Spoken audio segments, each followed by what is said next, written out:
Doing Edison Format today.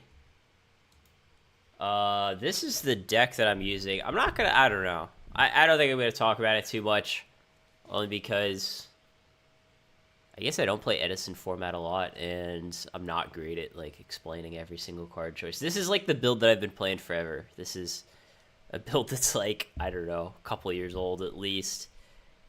And I'll be honest, I think the side deck isn't that good. I think it's outdated. I think there's probably better choices. It's not that like these cards are bad. It's more of like I'm sure people can find better options.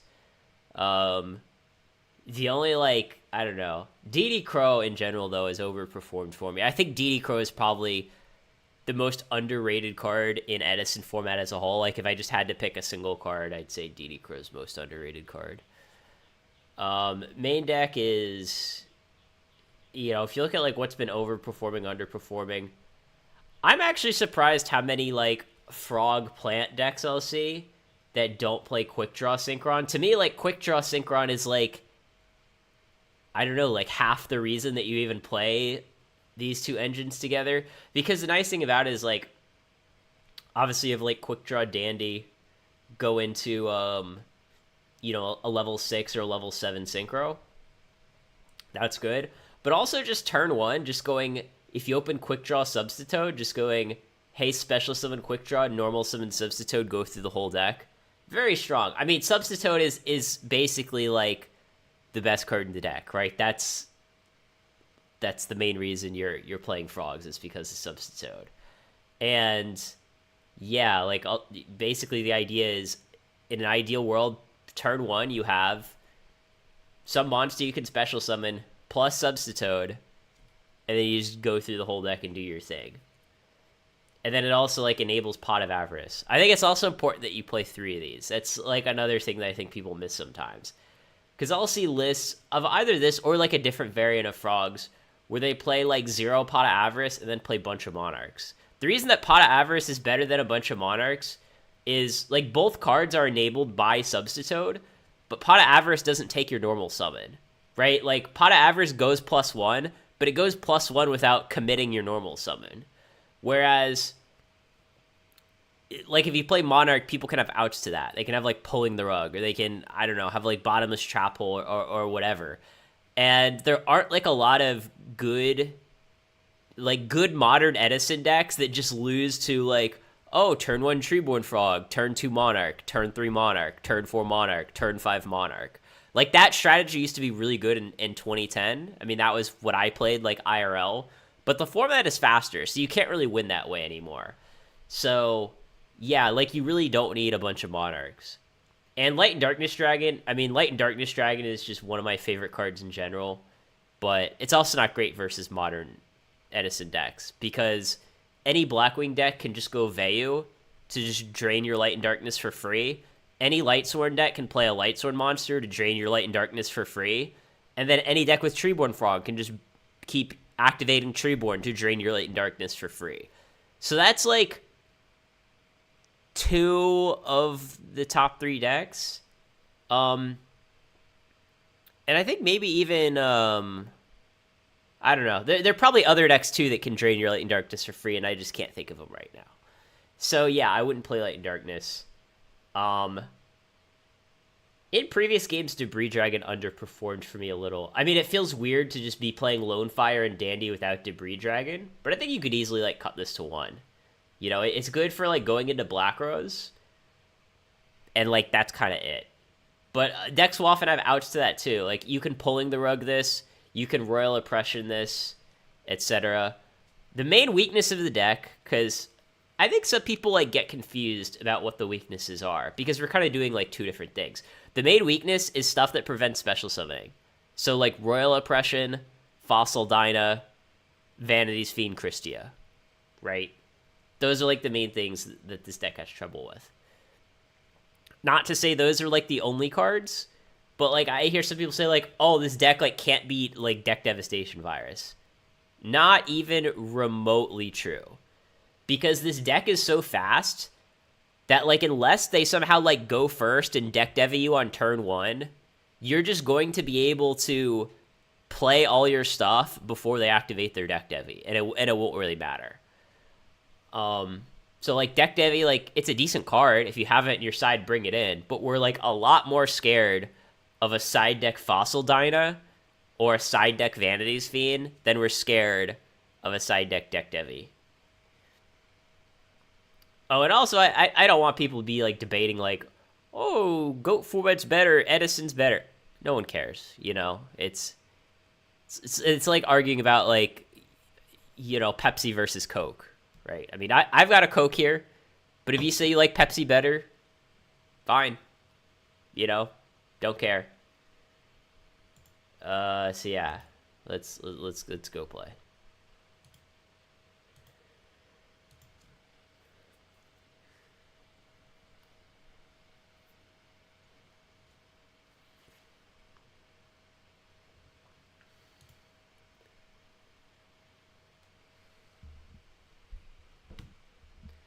The interesting thing about like Edison compared to Goat Format, like in ladder, is when I play Goat Format on stream, I feel like I always play against either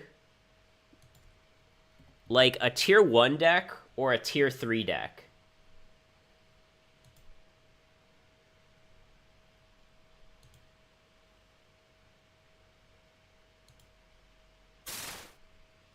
So in GOAT, I play against like a tier 1 deck or a tier 3 deck, whereas in Edison Format, I just play against a lot of tier 2 decks, if that makes sense.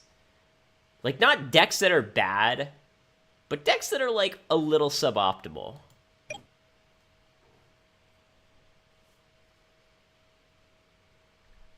So yeah, we get to go first. So I actually get to do the play that like I just told you guys about, where we go special summon quick draw, normal summon sub.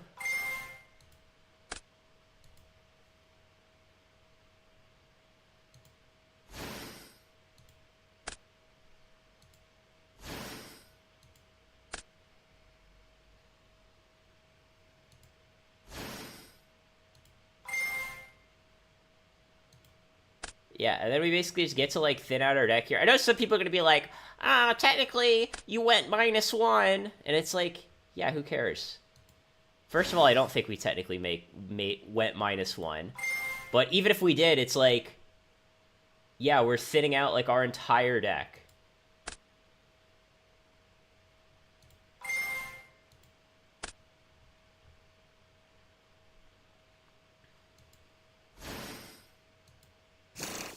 Like, our deck is basically just all gas now. It's funny, I tried to go to main phase 2, and then like, what am I doing?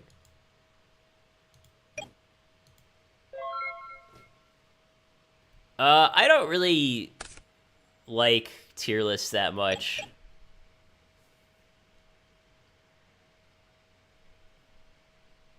I don't know. I mean,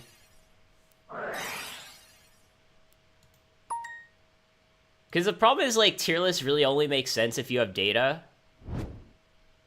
You know, like, data on win rates, and, like, we don't really have that. I mean, I know some people have tried, but, like, we don't really have that. So you got Stratos and Prisma. I don't know, I guess they're just up against, like, heroes, right? Just, like, probably, like, some sort of hero deck with, like, Miracle Fusion. That sort of thing.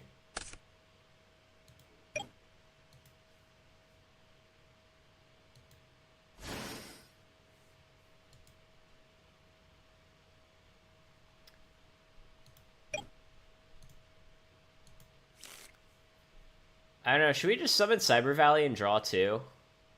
It's probably the best option, right? Because if we draw, like, an Avarice, that could be really good. Yeah, we'll just go...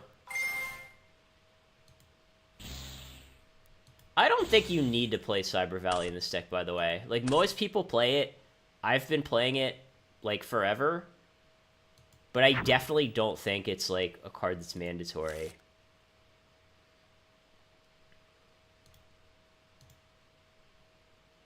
Yeah, I've already used our normal summon. Yeah, it's like our Cyber Valley went +1, but, like, we had to use our normal summon, so it's not the most amazing thing ever. I don't think FTK is the future of GOAT format. Like, if Library FTK becomes popular, like, everyone could just play, like, the Jirai Gumo deck with, like, 3 drop-offs, 3 time seals, 3 solemn judgments. Like, that deck does pretty well against, you know, against, like, the combo decks. So our opponent could easily have Honest. He probably has an Honest in hand for him to be summoning this. So, again, I kind of want to be, like, thinning out my deck. I definitely want to be thinning out my deck. So I'm just gonna, like, go into, you know, go into Lone Fire. And I'm just gonna get Titanial, and then I'm gonna attack the Stratos. Because, again, I'm pretty sure he has, like, an Honest in his hand.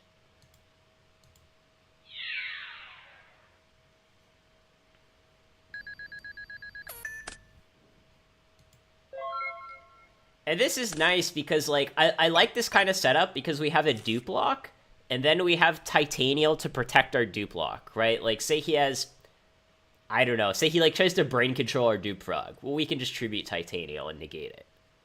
So this is, like, kind of like a really mild synergy that this deck has. Like, when you play Plant Frog, I think the logical question people should have are, well, what are the synergies between plants and frogs? Like, why are we playing them together? And this is, like, one of the smaller synergies. Like, it's not the reason that you're combining these two, but it's kind of like a icing on the cake kind of thing, is when you get to get this set up.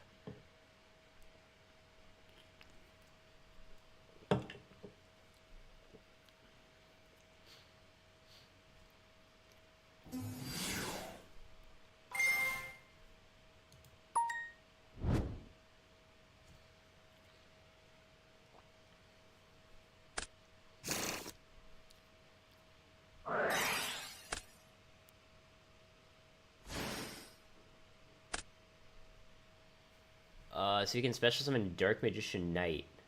I'm literally not even sure what that does.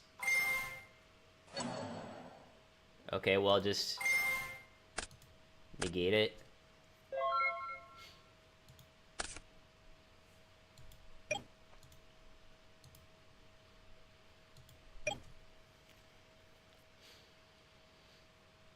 Yeah, I'm still assuming that he has Honest in his hand. I'll be honest. So yeah, we'll just play Caius. Right, there's not really a better option here.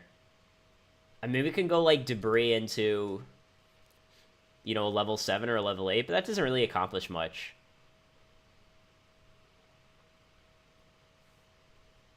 I mean, we could just go, like, go Debris Dragon, go into Stardust, and say go without attacking.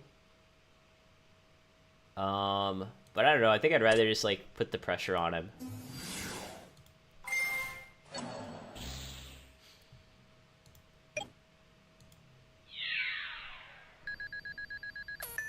Does he have, like, Gores?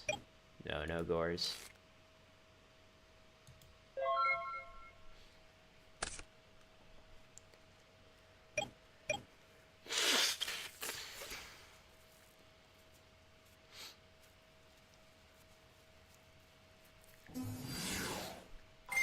Well, for the person in chat is asking how I'm doing, I am a little sick, so if I'm kind of blowing my nose a bit, I apologize.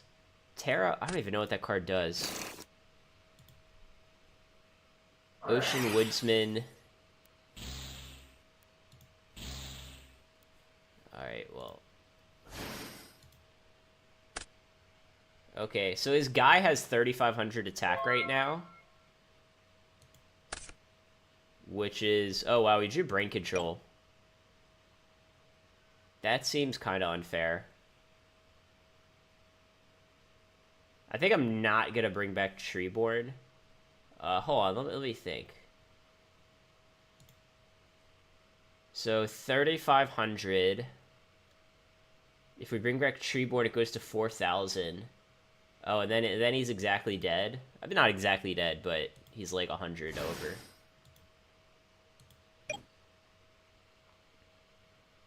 Yeah, 4,000 plus 7. Yeah, this is 47.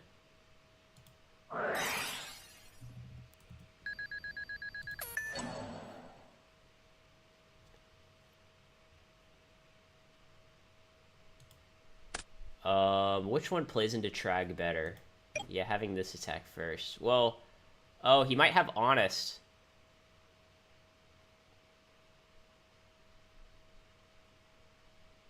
Yeah, he still might have Honest. So I think we got to do it this way.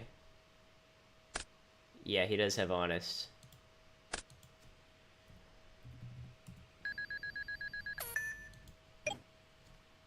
Yeah, this is fine. I mean, our brain control went -1, essentially.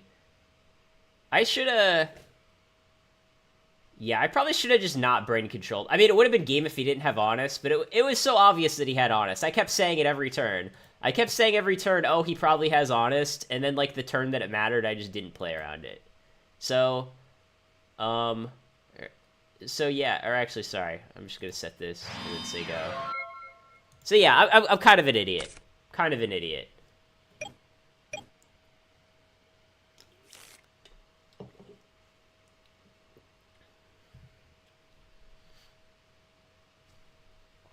Pot of Avarice would be like a great draw, though. Oh, and in my opinion, the single strongest card in Edison... The single strongest card in Edison is Dark Arm Dragon. I don't even know if that's, like, a hot take or not. I hope most people would agree, but, like... I don't know. Maybe some people say it's not because, like, whoa, Dark Arm, you could only play it in certain decks. It's like... Yeah, that's true, but, like, okay, well, in GOAT, BLS you can only play in certain decks, too. And BLS is, like, easily one of the 5 best cards in GOAT format.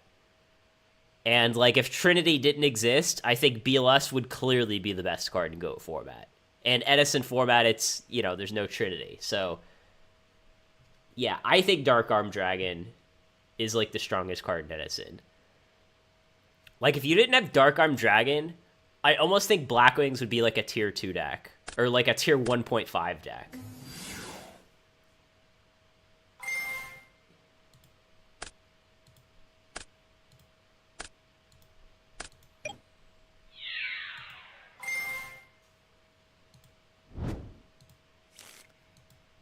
I guess I'll take the hit and not use Battle Fader.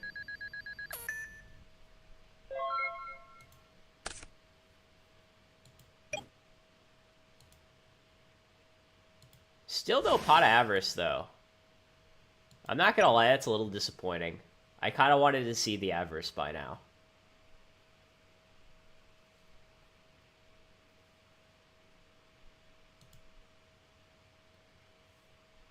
Dust Shoot is the best card. Dust Shoot is, like, barely even good in Edison format. I mean, there are definitely some decks where you want to play it, but, like... Dust Shoot is not a popular card in Edison format.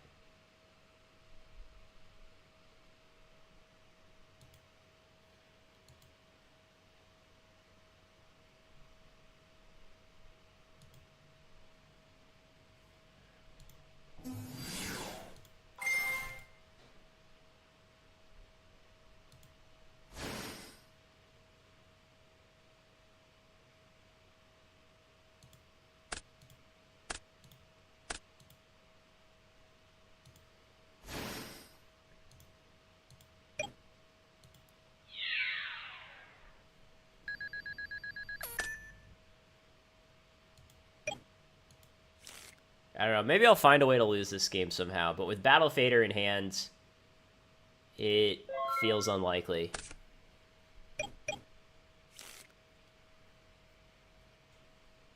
Red Dragon Archfiend's a little weird in this deck because if I bring back Treeborn Frog, I have to kill the Treeborn Frog in my end phase.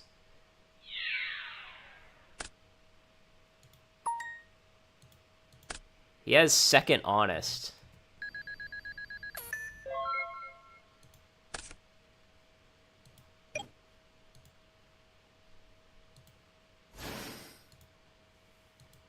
I hope I don't mill the Lila off this charge, because obviously I'm going to grab Lila. I milled double Avarice. Are you kidding me?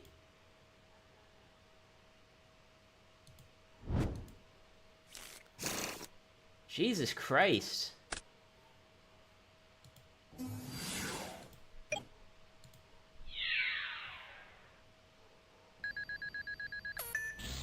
I feel like I'm gonna find a way to lose this game now.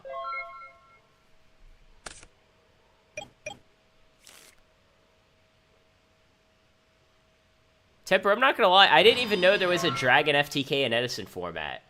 Like, what's the win condition? I don't even follow.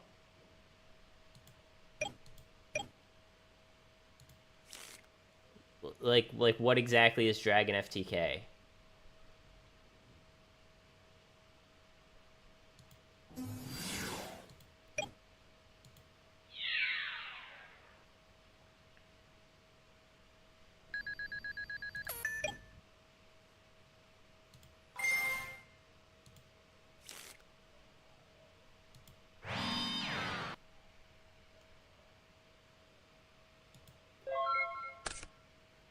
So not knowing what it is, my like gut feeling is Dragon FTK can't be that insane, because if it was, I feel like people would have known about it before.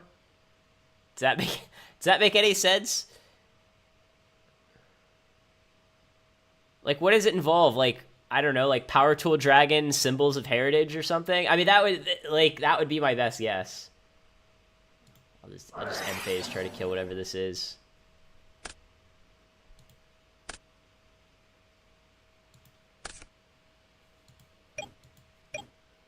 Now we have no 1-for-1 targets. It's funny, I play Cyber Valley, like, just in case I run out of 1-for-1 targets, but our Cyber Valley's gone. Our Treeborns aren't an option. Our Substitoads are all in the grave. And normally we could even 1-for-1 for Battle Fader, but that's in our hand too. Which is kind of funny, I guess. Yeah, I'm pretty sure we have no 1-for-1 targets. I mean, at some point we'll just draw our third Avarice, right? I mean, let's be real here.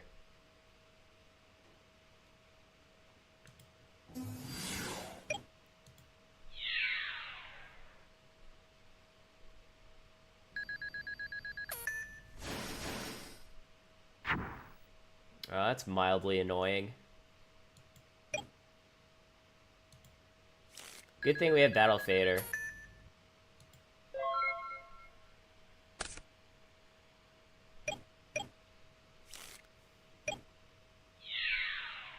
Why would you even want to play Fishborg in this deck?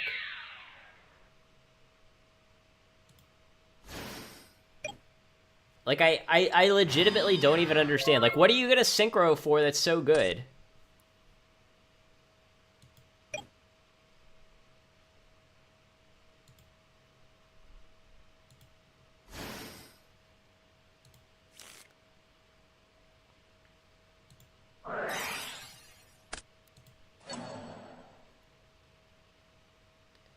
Now, normally the light monster would be an honest target, but I'm pretty sure honest is limited to 2 in this format. So I'm not really worried.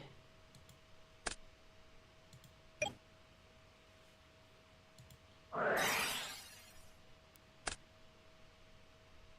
mean, in this case, we just have Kaya, so... yeah, he's just dead. Okay, so there is no actual Dragon FTK deck. I thought when someone said Dragon FTK... I thought you meant, like, a literal FTK deck. Like, your opponent is dead by, I don't know, burn damage, I guess. Guys, don't call decks FTK if they're not FTK. You're gonna confuse me.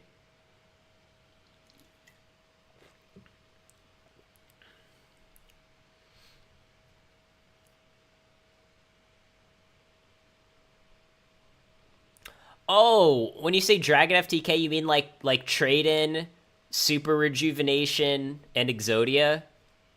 Yeah, if... for whoever was talking about Dragon FTK, if you meant like the sort of like Super Rejuvenation Exodia deck, I don't think that's real. I mean, again, I'm sure it's like tier 2 or something, but like everything at Edison is tier 2. The Dragon Turbo deck, though, I think that's a real deck. I think that's like one of the best decks. Anyways, clearly we want Super Poly. Clearly we want Super Poly. Snowman Eater doesn't seem bad either.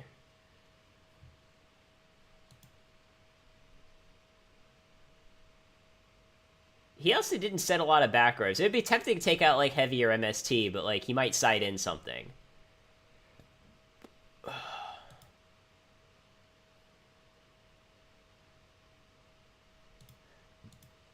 I don't know, we could try something like this, I guess.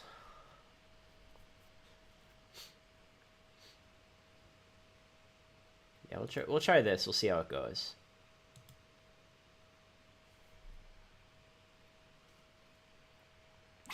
I mean, you can play Library FTK in Edison format, but it's just really not consistent enough. Like, you just go Summoner Monk for Royal Magical Library and just start activating a bunch of spells. I mean, sometimes it can work, but, like, it's really not that consistent.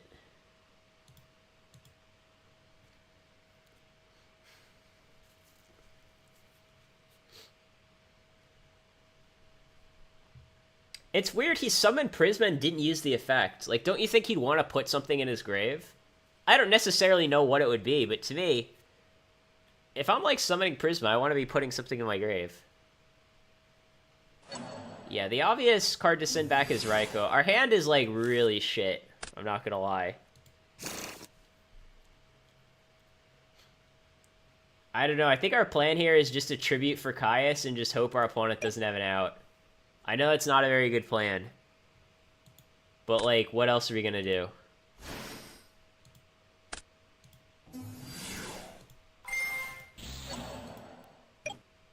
And yeah, our opponent could have Gores, but, like, our opening was shit. So, like, we kind of just have to hope our opponent's opening is even more shit and that we can win that way.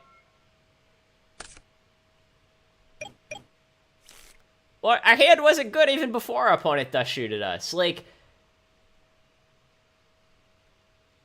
you know, yeah, like, obviously having the Raikou would have been nice. But in general, like, our deck has a lot of redundancy. Like, yeah, Death Shoot's fine, but, like, it's not going to be amazing most of the time.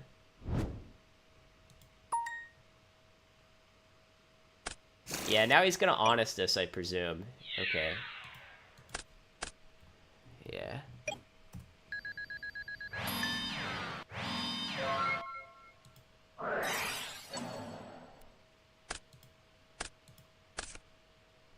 Yeah, now we, like... It's amazing how, like, last game, all we wanted to draw was Avarice, and then we just never saw it, and then, of course, now it's, like, basically the opposite. I mean, we could have kept, like, the quick draw in our hand instead of the second Caius, maybe. But obviously that wouldn't really help much here.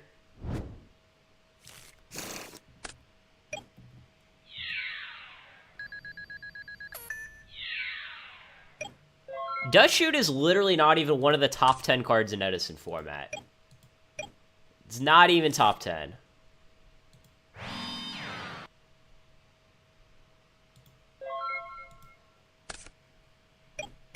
Like, the top 3 cards in Edison format are Dad, Dad, and Dad. Like, it's... Dad, in my opinion, is very far ahead of the rest of the cards.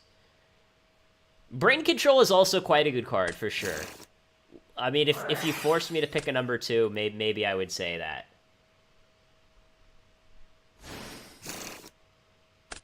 Alright, well, I guess we're conceding.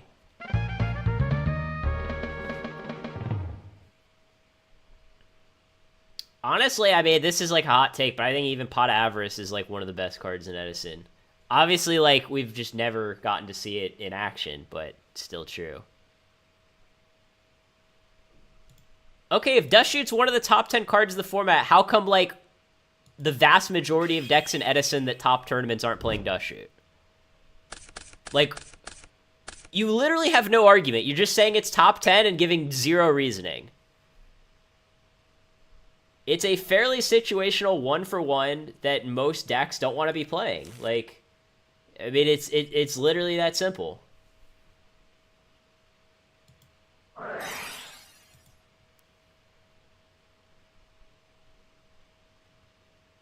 Like, saying Dust Shoot is top 10 in Edison is like only a take that a GOAT format player could have.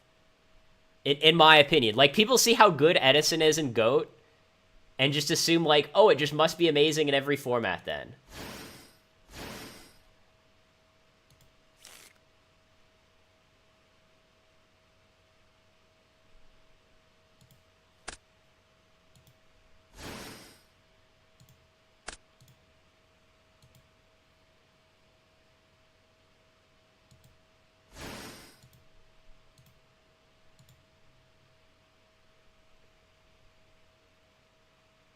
I mean, if you think Dust Shoot is like top 10 in Edison, do you just think the format has 0 other good cards or something? Because that's like the only way that would make any sense. Like, if you just think that every card in Edison is just a terrible card. Because it's not hard to come up with better cards than Dust Shoot. Like, Dust Shoot is good in GOAT format because GOAT format has, like, very low power level on average. Right?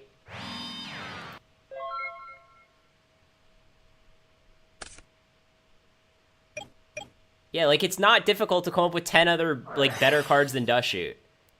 Like, Dark Arm Dragon, Brain Control, Gores, Pot of Avarice, Substitute, even Black Whirlwind. Like, Black Whirlwind is a fucking amazing card.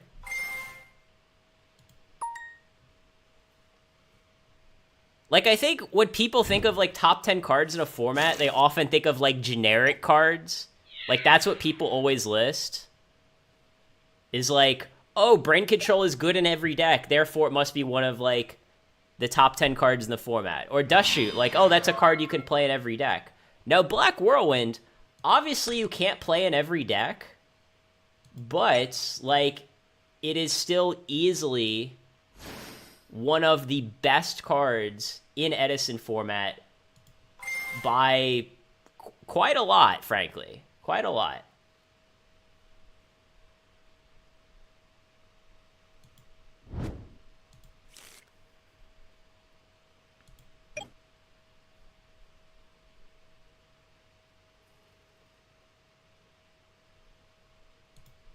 Now I'm thinking if I want to attack into the Stratos or not. Yeah, I guess I'll attack. Why not?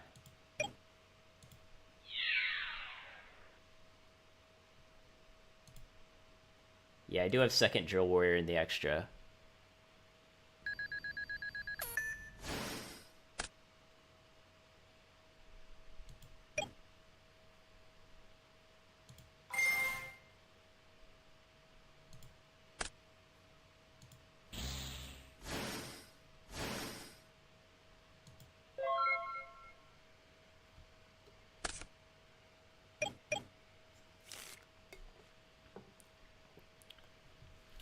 Well, I mean, we're 15 out of the top 16 decks that played Blackwing monsters.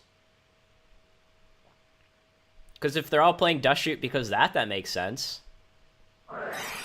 But, like, I'm sure all those decks are playing Bottomless Trap Hole, too. Like, no one would say that, like, Bottomless Trap Hole is one of the best cards in Edison format. Yet it has roughly the same play rate and is on roughly the same power level as Dust Shoot. Right? I mean, I would say even, like, Icarus Attack is probably, like, a better card in Edison format than Dust Shoot. That might, like, sound weird, but Edison, you know, Icarus Attack's, like, a very good card in Edison format.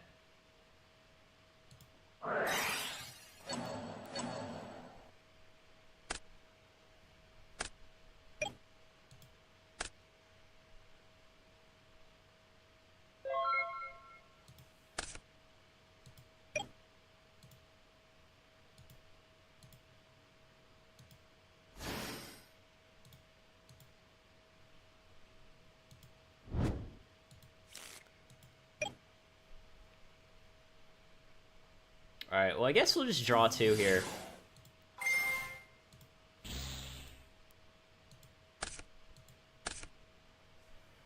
Okay, we've already used our normal summon. Yeah, this Lone Fire has 0 targets. See, this is why Pot of Avarice is so important in this deck. Because, like, Pot of Avarice would just immediately make our hand so much better. Like, we only have 3 Avarice targets in our grave for now, but we'll have more later, you know? Yeah, I don't think I want to commit the second quick draw yet. I think we probably just want to attack. Our opponent could very easily drop Gores here. But if he wants to drop Gores, he can drop Gores. Yeah, it's fine.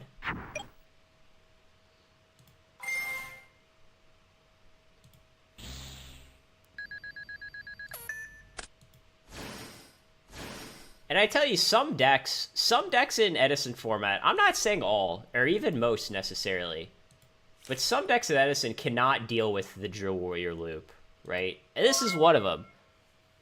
Like, you can tell based on the way that the first two games have gone, he's going to have a hard time just dealing with, you know, a bunch of free tokens every turn. Like, what is he supposed to do here? What is he supposed to do? Literally the only thing that he can do is Tribute for Vanity Fiend, right? That is the only thing that he can do to really get out of this position. And it could happen. I might just lose to a Vanity's Fiend. You know, I won't say it's impossible. But that is the only thing he can do to win this game.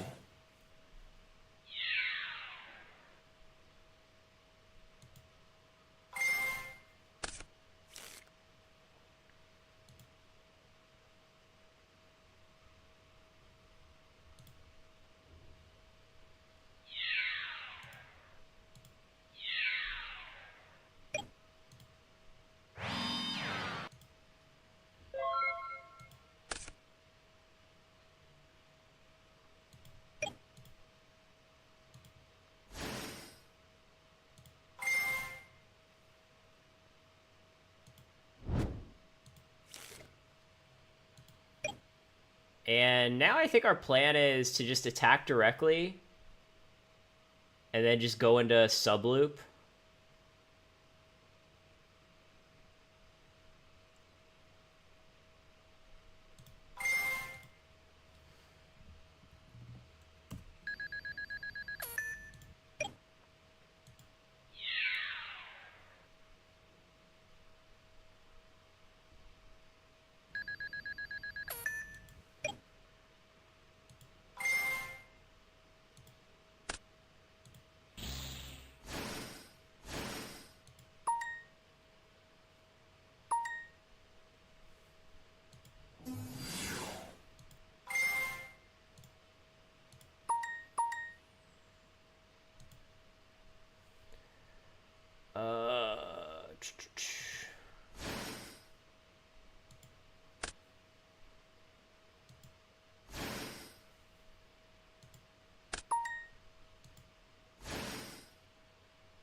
Yeah, I think we'll just go into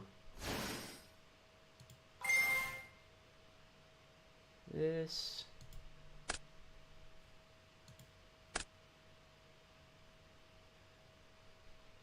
Oh shit. Is the other Duke Frog in our grave? Ah, it is. It is in our grave. That's annoying.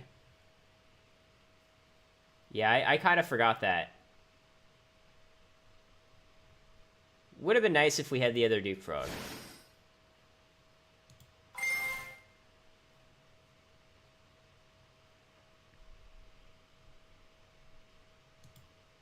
I mean, don't get me wrong, this is still pretty nice. This is definitely still nice here. And the main reason we like this is now our Avarice is live and we thinned out our deck a lot. That's like all this deck is trying to do, is just thin out your deck and just make everything in your deck like a live draw, because you just filtered out all the dead cards. That is basically like the entire deck.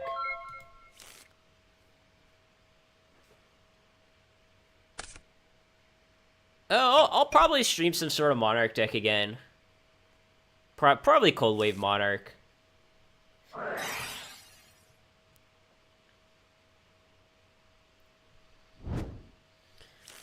Okay, so he gets Prisma.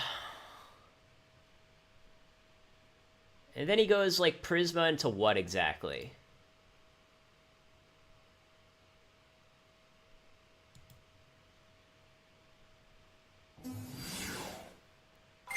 I don't think Unifrog is main deck worthy, but you could definitely side deck it. Like, I know a lot of people play Unifrog. I'm not, like, trying to push my luck too much, you know? I have not played Tengu format in recent times.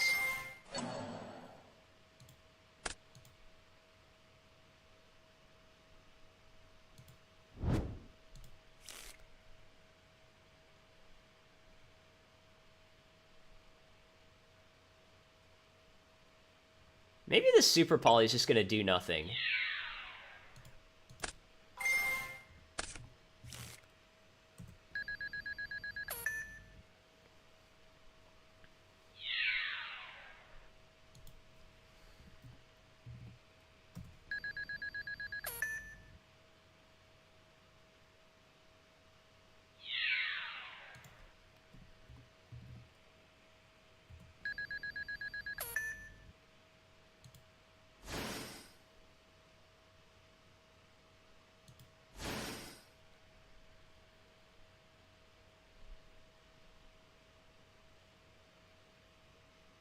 I don't know. Maybe I should have just Gores the 24. Maybe I should have Gores the 24, left the Gores in attack mode. I don't know. Might have been a better way to do this. Yeah, we gotta be really scared of Honest now. Yeah, I think I misplayed. Because if I just Gores the 24, I'd have 2,400 more life, and then I just wouldn't immediately lose to Honest. Yeah, this was a massive misplay. I think I basically just punted the game.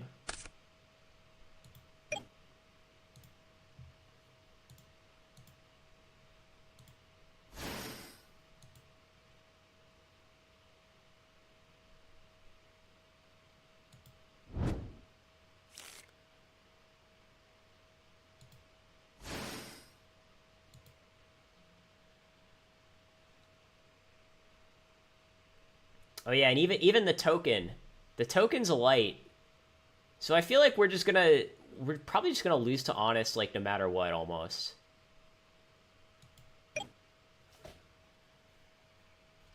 Yeah, this is very problematic.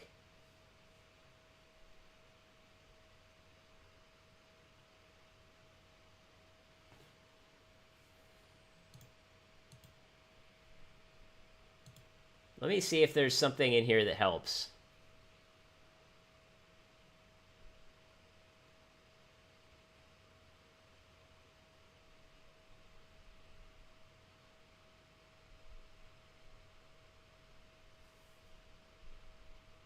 I mean, we could go into double Jur Warrior, attack directly with both.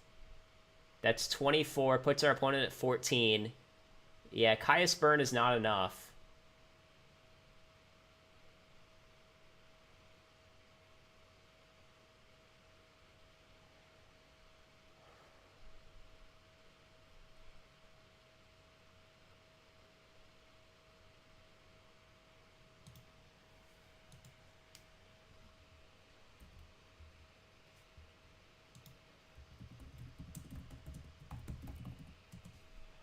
Yeah, we absolutely punted this game because since our opponent has 2 monsters in play, I have no way to beat the Honest. As far as I know. Maybe I'm just missing something here and I'm just a total idiot. But I don't think we have any way to beat Honest.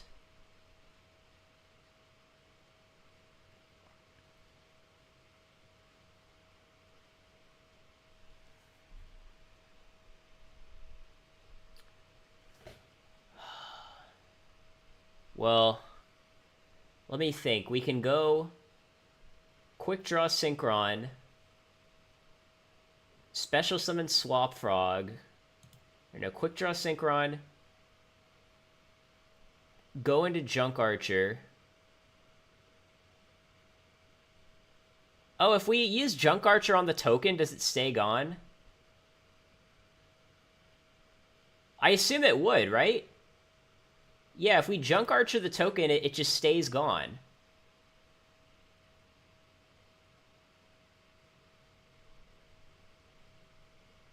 Okay, so we go...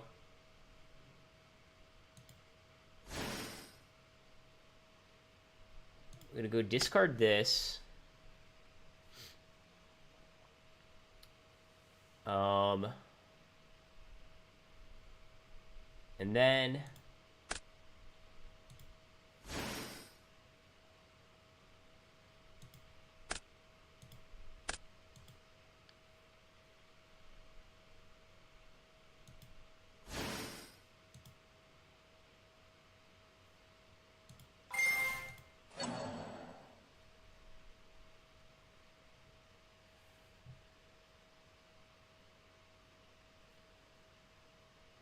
And then now we can Caius the other light.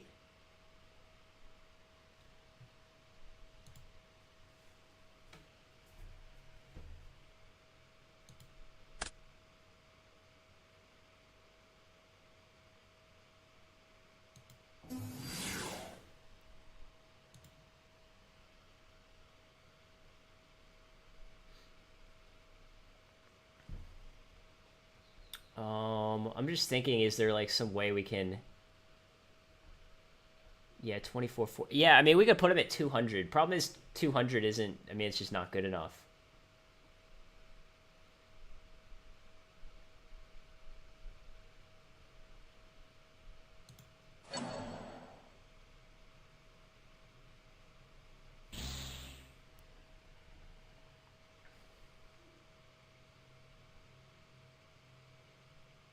Probably should have put some of these in defense. I don't know.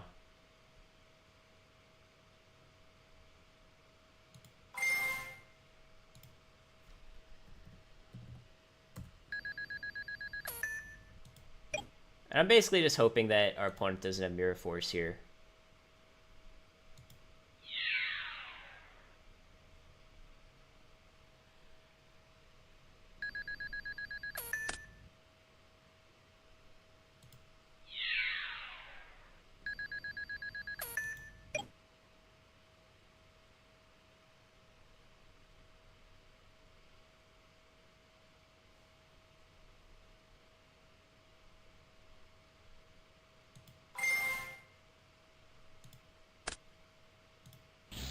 I mean, technically our Drill Warrior can't come back next turn, but I think we just accept it.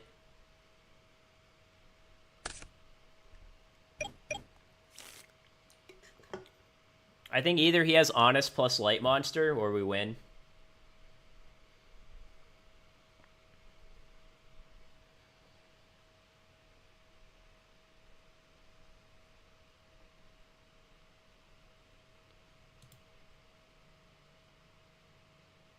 Yeah, and I don't think, like, there aren't any Light Monsters he can Miracle Fusion for.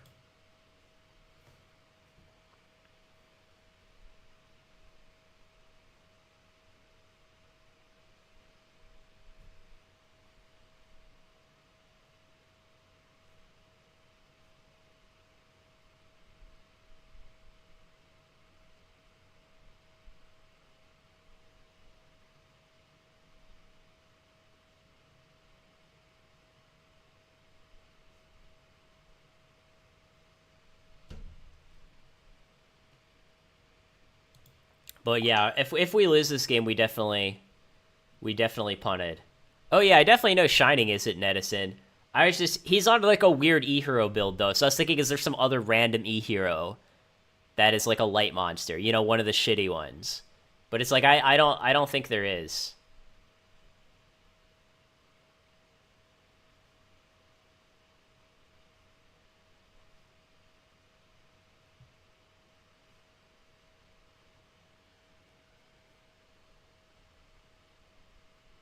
Clearly, he doesn't have Honest plus Light Monster, though, because if he did, we would already be dead. Like, he wouldn't take this long to just kill us with Honest, right? Like, there's no way our opponent would be slow rolling for this long.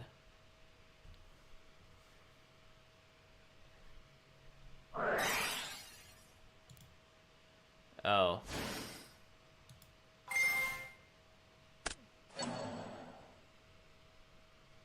So that's... Okay.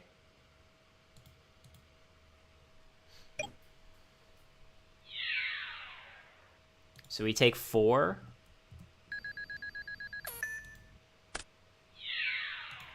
And then we take 3.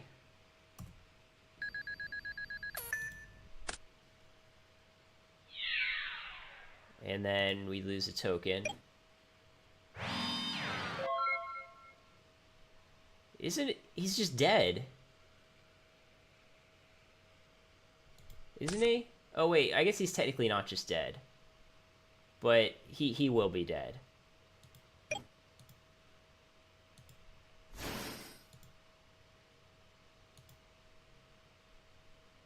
Oh no, because even we could just get back Caius and kill him, right? Like, even if we hadn't drawn... I'll just show our opponent how he was dead, even if we didn't draw a quick draw. So this goes to our hands. Treeborn Frog comes back in defense.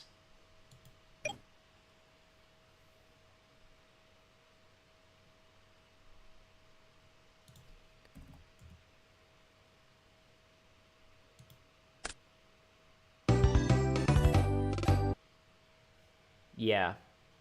So that was like a lot closer than it should have been. I think.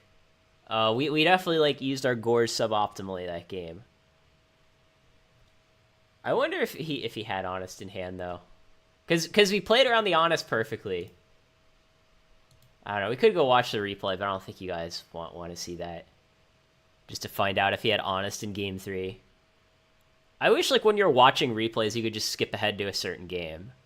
Like, it'd be nice if I could just see a replay of Game 3, but I'd also have to watch a replay of Games 1 and 2.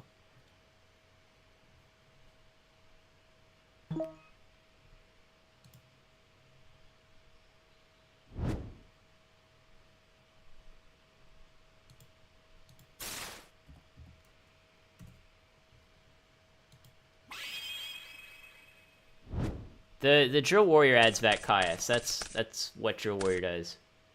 Wow, this is an awful, awful hand. It would have been almost impossible for me to come up with a hand in my head that would be worse than this one.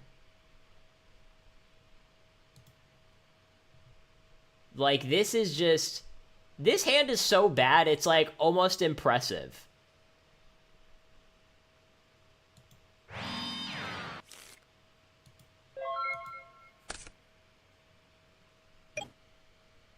Oh, you can go to the next game? Okay, well, that's good to know.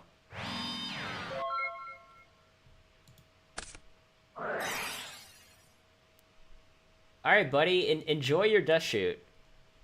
See, guys, this just shows how broken dust shoot is, clearly. I mean, we're gonna lose the game because of dust shoot, right? I mean, we were gonna win before. You know, obviously we were gonna win before, but, you know, dust shoot, I don't know how we're gonna beat that.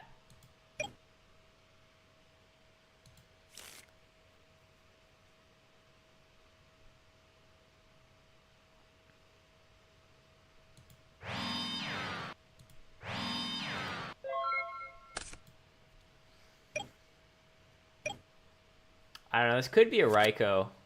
Oh, Dakochi's fine, I don't care about that.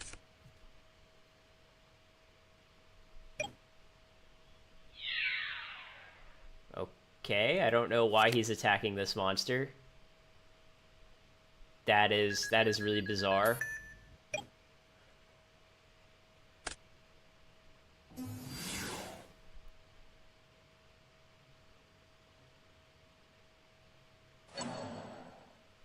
Okay, our opponent is just misplaying every turn.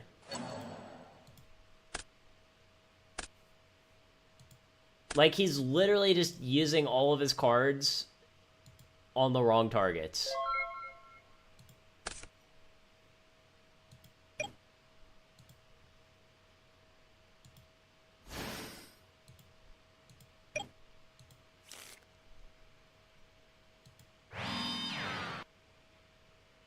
I mean, as far as whether Dust Shoot is overrated, I think some people overrate Dust Shoot, but I don't think, like, overall it's overrated, if that makes sense. Like, there was one guy, I forget who it was.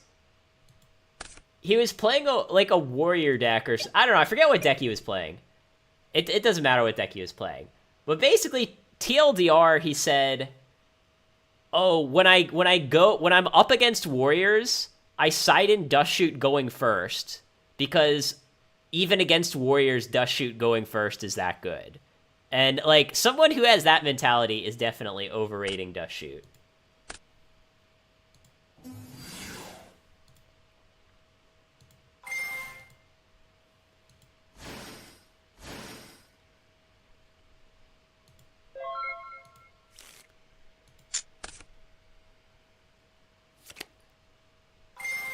Oh, that's annoying.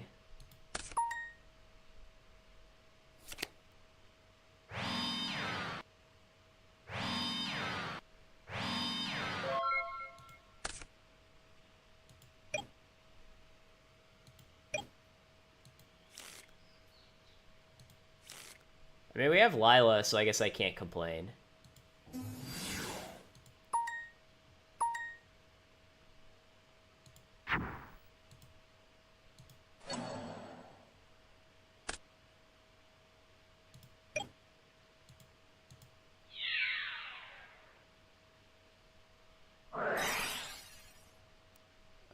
Okay.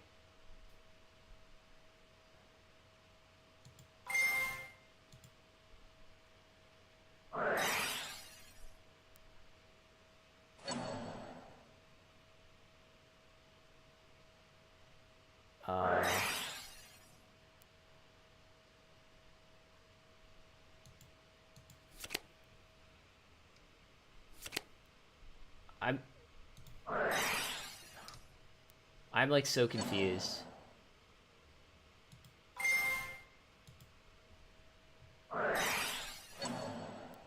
Okay, well, that goes to my hand then. Good for you, buddy. Alright, I guess you got me. You killed the... You dealt with the Titanial. Nothing I can do. Yeah, I know what Lila does, buddy.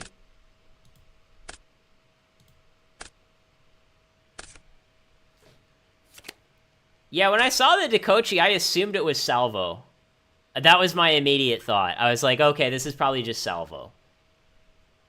But now this just looks like a pile.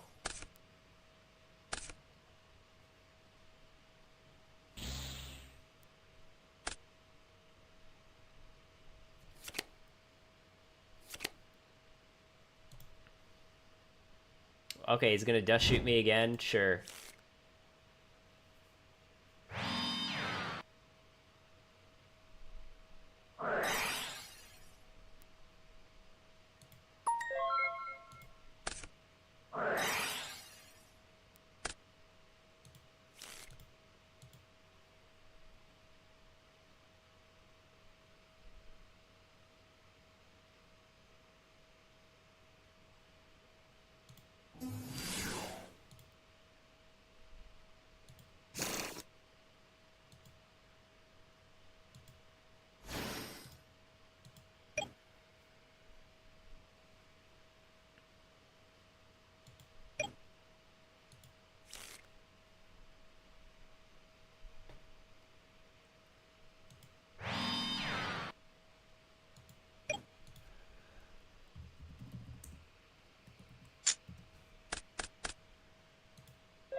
Luckily, I'm, like, milling mostly dead cards and not gas. So, I'm not complaining.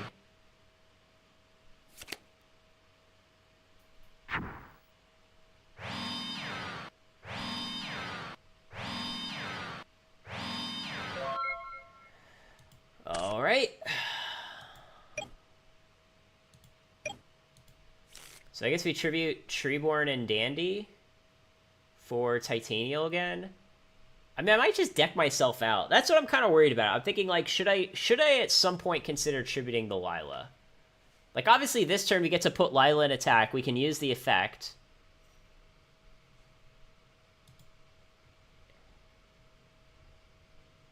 I don't know. At this point, like, I think we probably, like, have to...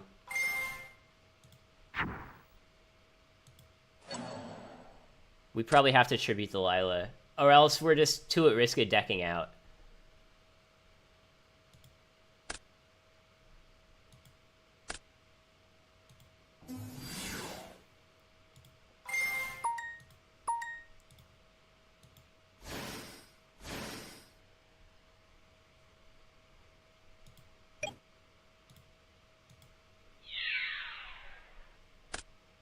Alright, well, we got rid of the Deslacuta. So... we're off to a good start, I feel. I think this is winnable. This is definitely winnable. Like, we got the classic dupe Titanial lock. Hey, you can only attack our dupe frog. Okay, that targets. So we can kill that. I think we're doing it, boys. I think we're doing it. We got the Avarice. We can I don't know. To be honest, like, we don't have any amazing Avarice targets.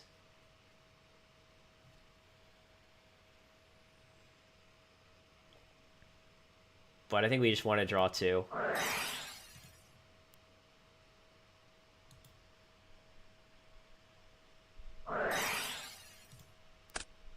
Dark Bribe. Okay, that's fine. That's fine. We draw a card. Card's Heavy Storm. We activate Heavy Storm. Alright, he's got Starlight Road.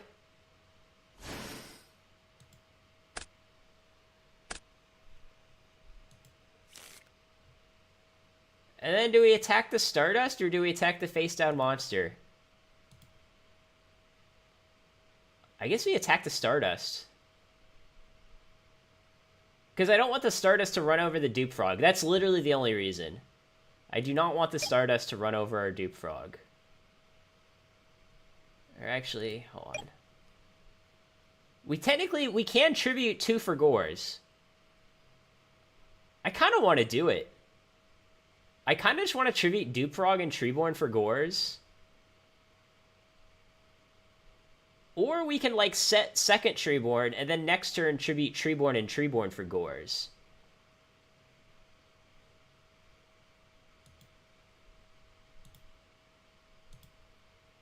Alright, maybe I'm gonna be greedy.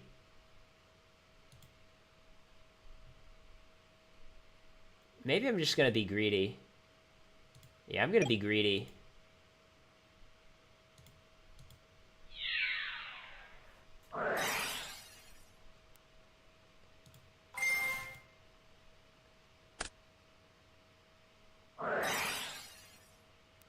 Alright. Well, that's what I get for being greedy.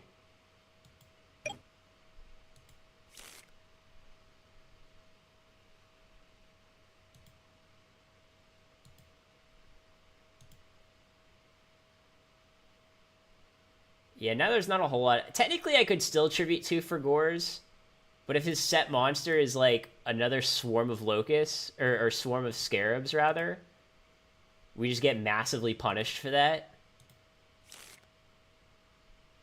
So I think I'll just say go.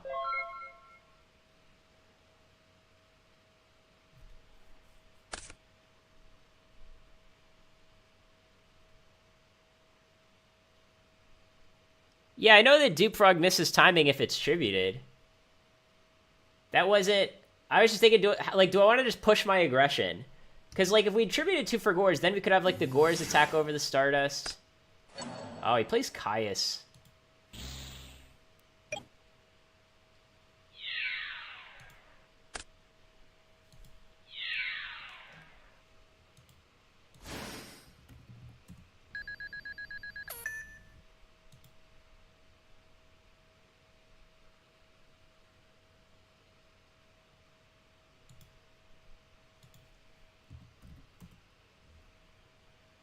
I hope I didn't lose my internet.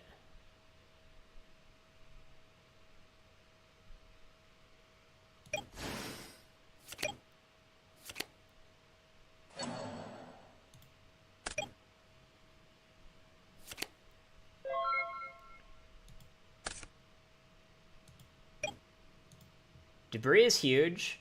Debris is absolutely huge.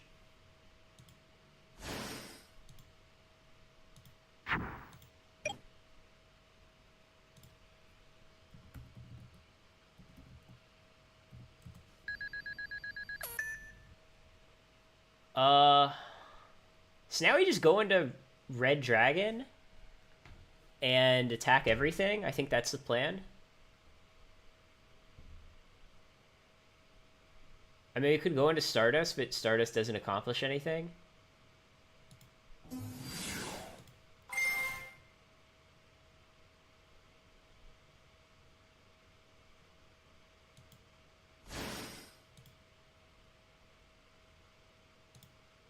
So it's, yeah, destroy all defense position. Oh, if this card attacked an opponent's defense position monster. Destroy all defense position, blah, blah, blah, blah, blah. Okay. So I think we go token attack face down, Red Dragon attack Stardust.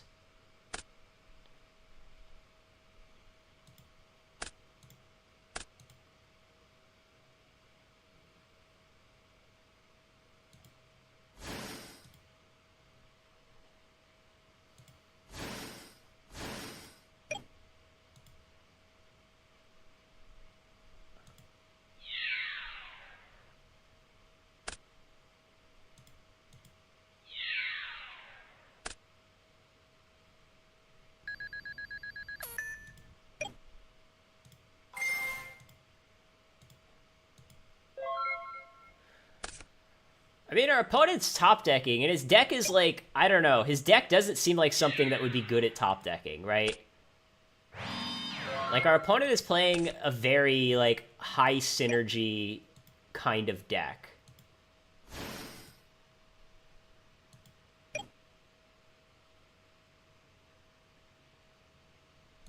I really want that third Avarice, though.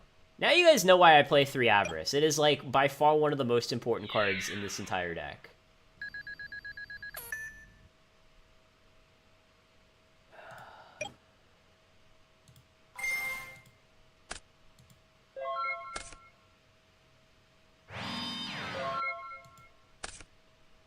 Oh, Caius, that's huge. Huge. There's no way he has, like, Mirror Force, right? There's no way he has Mirror Torrential. He would have used it last turn. He would have used it last turn. I'm just... I don't believe him. Okay, fine. That's fine. We already used our normal. Ah, it's Mask. I was hoping it'd be like another Pac-Man monster. Okay, well, let's Compulse. Yeah, I guess he didn't really have a better option there, did he? Compulse is better than D-Prison.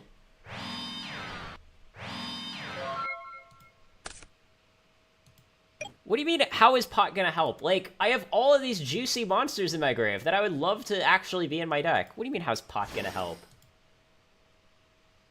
Card advantage doesn't matter, guys. Card advantage is fake news. Do you think any of these cards in my hand are doing anything right now? Oh, my Lone Fire with 0 targets. My Treeborn Frog when I already have one. What exactly do you think my cards in hand are doing?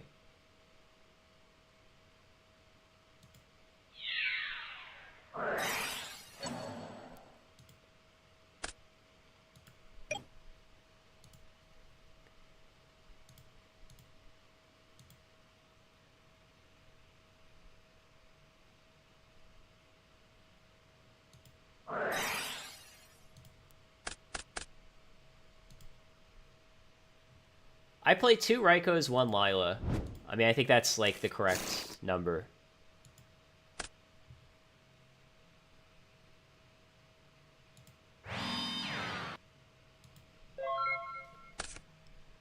I mean, I've been playing, like, Edison Format since, like, before anyone else was really playing Edison Format.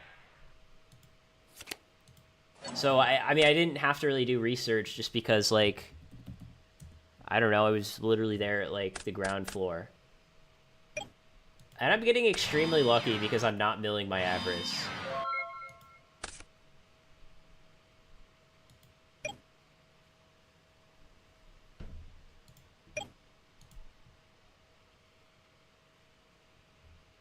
Well, this is match 2. We won match 1. This is game 1, match 2. We have... Oh, do I still have a Swap Frog in my deck? Is that real? Let me make sure I'm not hallucinating. Yeah, it looks like I still have a Swap Frog in my deck.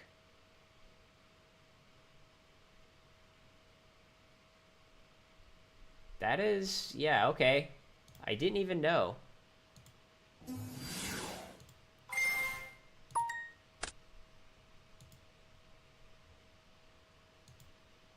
Oh, I have a Dupe Frog in there too? Alright, I'm clearly some sort of lunatic. I had no idea I still had all of these targets. My opponent's gonna think this guy's a total idiot.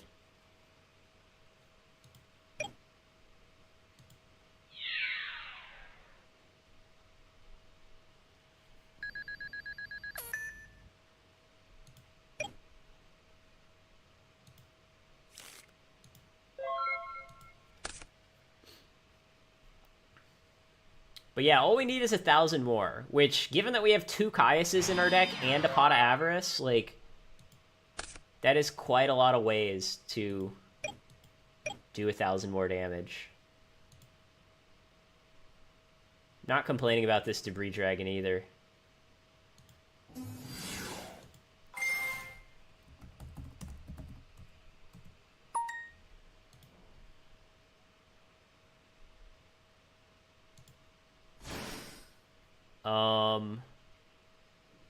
Oh, I guess I should just go for Black Rose. Oh no, he could have another Starlight Road.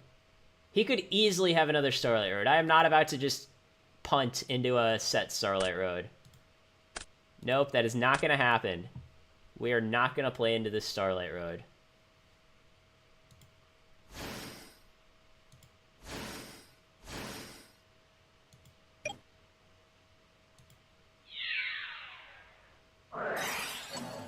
How many compulses does this guy have? Is that literally 3? Yeah, he's used 3 compulses. Which is kind of wild. I mean, at some point, though, we're just going to draw Caius and win, right? Our opponent's already used his Solemn, so I can't think of a single out he could have to Caius. Okay, see, I told you at some point we were going to draw Caius and win. How prophetic.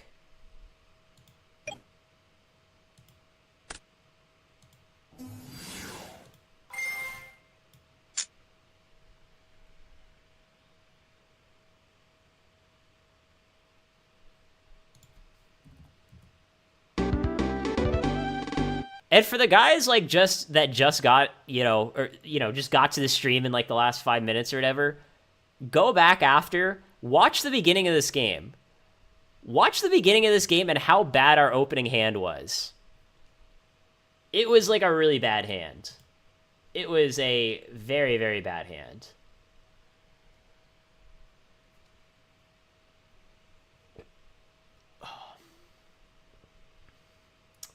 Now here, problem is, like, obviously we're going to bring in the 2 Mobius.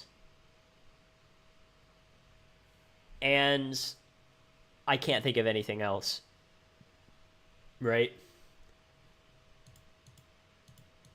It's funny, in some scenarios, we might just want to go Mobius pop 1 just to play around Starlight Road. I know that sounds crazy. But, yeah, I might legitimately do that.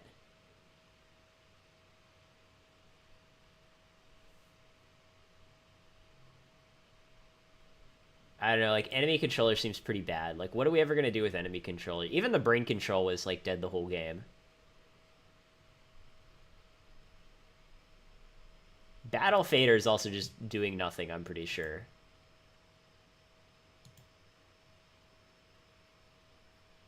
And I don't think we have anything else we can bring in, right?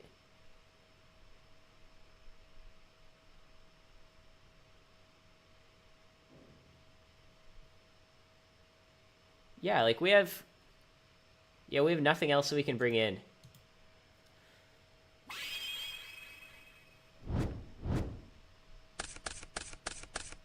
And keep in mind, we can discard Mobius to special summon Swap Frog.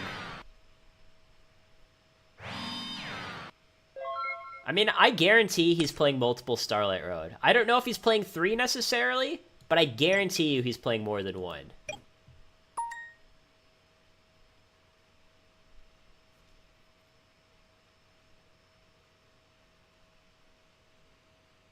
And now I just have to think, like, what am I doing here with this hand? Just going swap into, swap, sub into swap, attack. Yeah, I think that's what we want to be doing.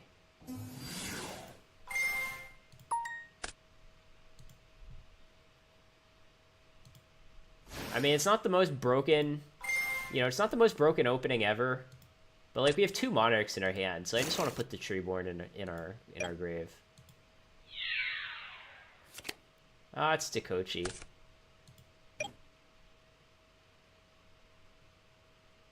Alright, not much else we can do here. We'll just say go. I think Starlight's a good card. It's not an amazing card. I mean, it's Starlight is actually the kind of card that I like because it's situational but very powerful, like, when you actually get to use it. I like cards that are OP when you get to use them, even if they're situational.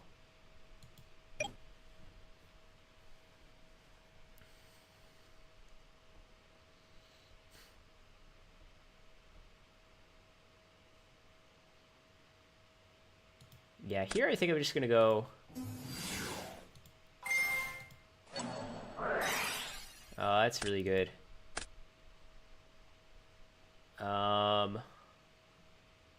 Alright, fine.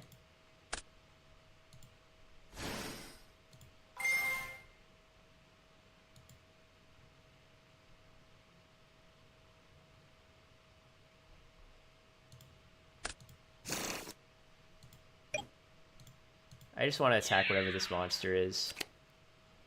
Ah, darn. So that's pop a monster.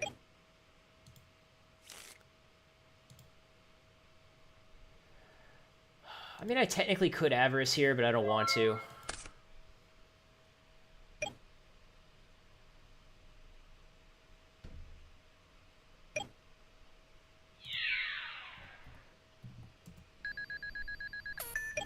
I definitely think we're not favored to win this game. Our opponent has like a very big tempo advantage, for lack of a better way of describing it.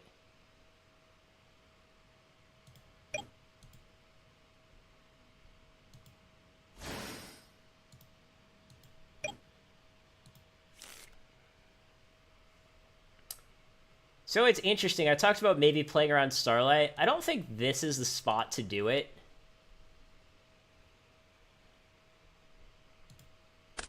Because I feel like if he had a set Starlight Road, he would be setting more cards in his hands.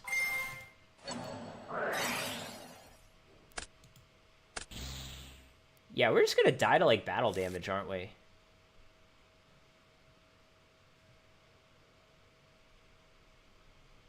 What an awkward spot.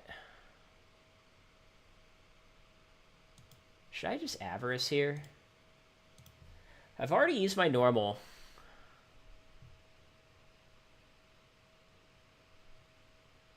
I don't know. I still think we want to wait.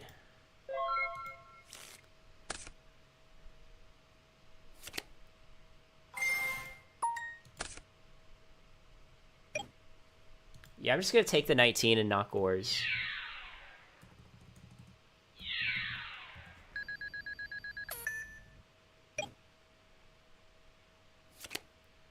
Because he has the thing that kills the Gores for free.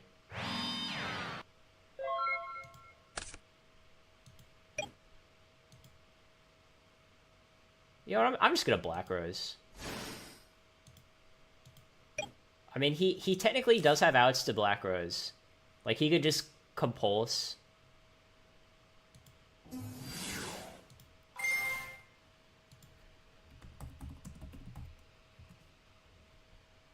Does he have another Rug? Oh, he has DD. This is not good. This is not good. I definitely think we're going to lose this game. I mean, at least I got, like, the Crow out of his hand. Normally, I'd be kind of happy about that. But, like, the problem is that here we're just, like, we're just so far behind.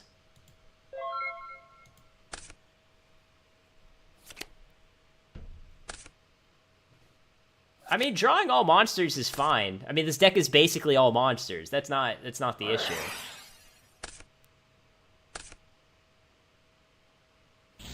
The issue is that, like, obviously our opponent went first, so he started up on the normal summon, and we didn't, like, have any way to special summon things from our hands.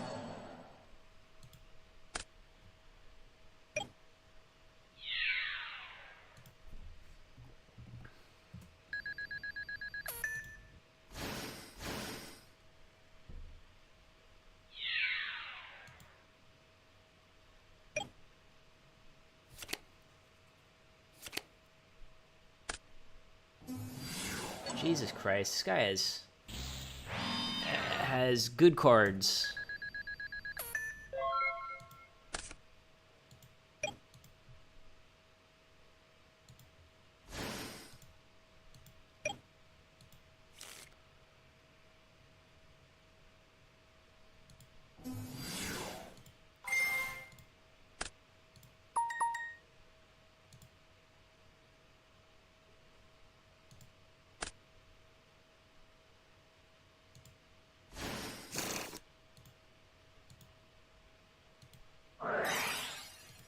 So what we want to draw here is, like, Quick Draw Synchron plus Dandy. That would probably be the best two cards we could draw.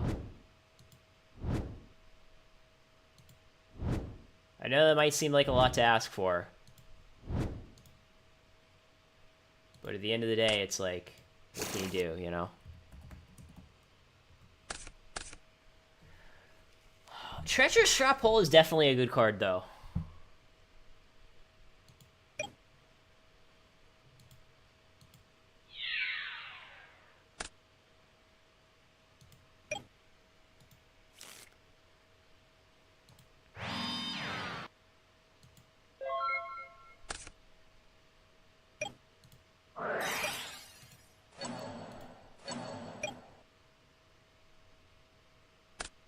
Yeah, I just don't want him to draw a card. I don't know. Maybe I, you know, kind of fast played that and shouldn't have. And normally it's like, I would think, you know, we could possibly make some sort of comeback. The problem here is that our life points are just so low that, I don't know, I just feel like we're in a very tough spot. I'll be totally honest. He's had this card set like the whole game and didn't use it, right? Like last turn we attacked with Titanial and he didn't use it. Like what could it be? Like what would it make sense for that to be? I'm just thinking here, like, how greedy do I want to get with this Lila? Do I want to, like, summon Lila, attack, use Lila to pop the set main phase 2? Or do we want to just pop it, like, main phase 1 and try to, like, take the low-risk route?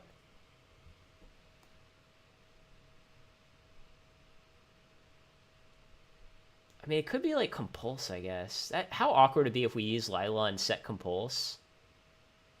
And then he chains it, targets our Titanial.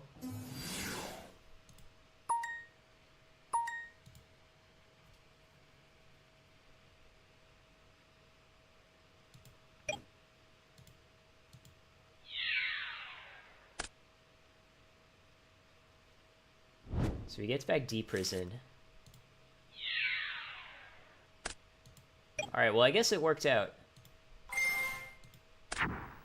Oh, that's sick. That's sick.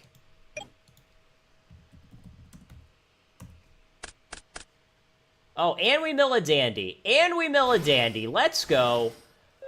Let's go.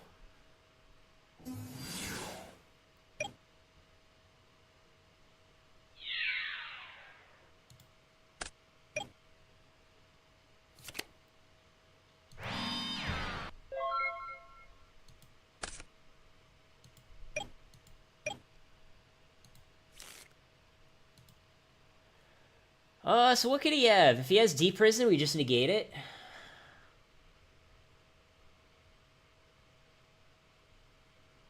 I mean, Mirror Force would work, I guess. If he has Compulse, we just negate it.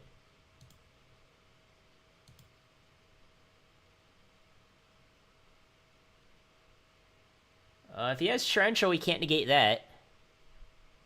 I don't even think he plays Torrential, though. It wouldn't really make a lot of sense for him to play Torrential.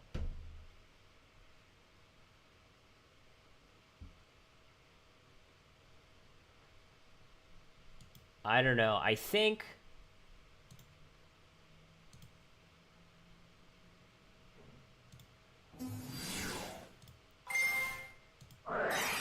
Oh, okay. Well, he does have Torrential.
mean, this has 1400 defense. I don't think our opponent plays like 1800 attack monsters, though. And if he hits us with something little, I want to be able to drop Trag. So, yeah, I don't think we're going to special summon Quick Draw. I think we're just going to say go. I mean, he might just have a random 1800 attack monster, but I didn't see it last game. Yeah, he doesn't. He's...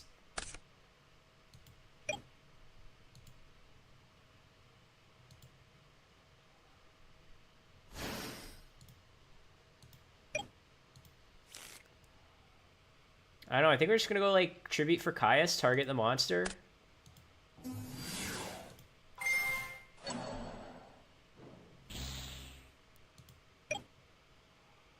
And the reason why I targeted the monster is, like, I don't want it to be, like... If I target the spell or trap, I don't want it to be bottomless. I don't want it to be compulse. So we did go +1 there. That was a 2-for-1 trade. At this point, though, like, our life points are primarily what matter. Oh, Dandy is a really good draw. Dandy is a very good draw.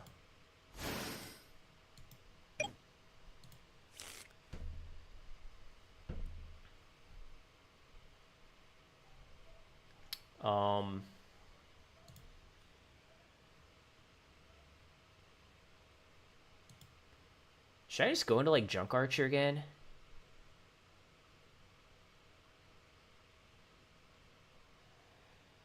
I mean, I'm tempted. Target one monster, banish it. Well, it returns to the end phase, so that's not really helpful.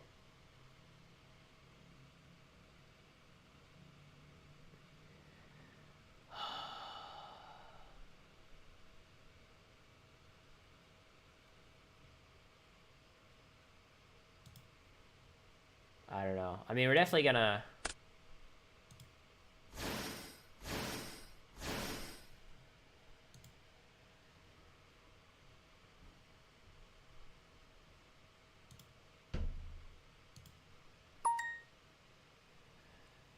Well, we can also go, like, Cyber Valley draw 2, which I wouldn't mind. Because, like, if the Cyber Valley draws us into, like, I don't know, anything, it would be pretty good.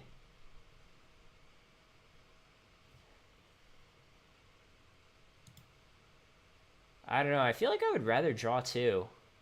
Am I crazy for thinking that?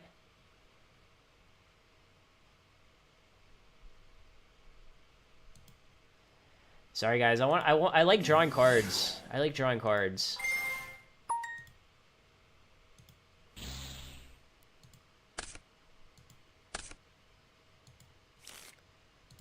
I just hate that that, like, takes up our normal summon, though. Because you know how great it would be if we still had our normal summon? It would be really great. I don't know. I think I'm gonna do the conservative play. And and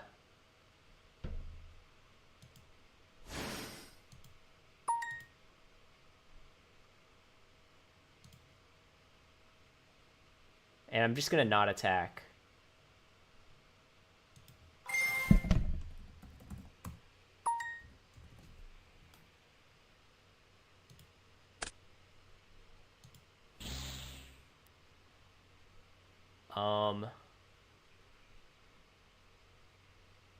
I'm also gonna set Econ just so we don't flat out lose to a Caius. And then I'm gonna say go. That's my plan and I'm sticking to it.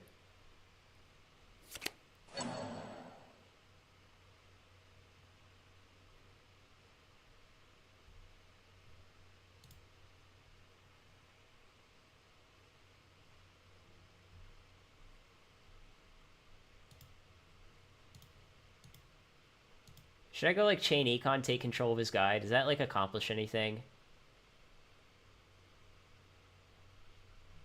I don't think it does. I'll just, if he tries to do Caius, go for game.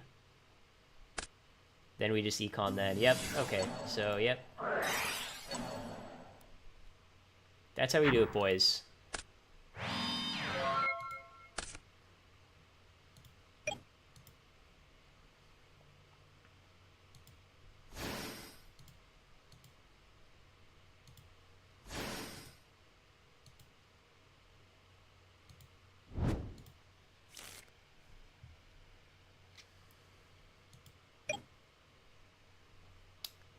So he's got 2 sets. Could be pulling the rug. I mean, he's already used 2 rugs, but he could have a third. Could be bottomless.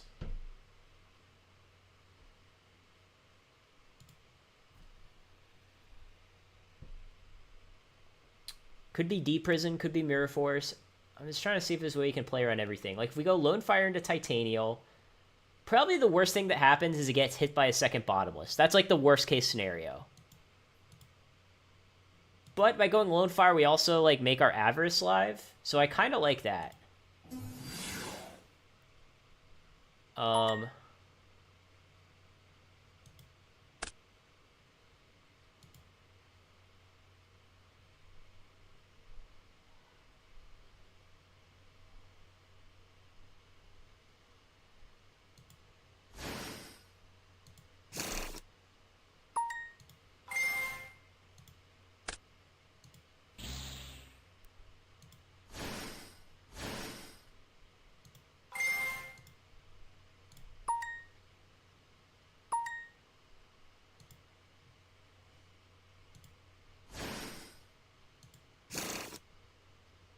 Oh, I probably should have done this in, like, a somewhat different order. I don't know. It's fine. I just won't Avarice this turn, I guess.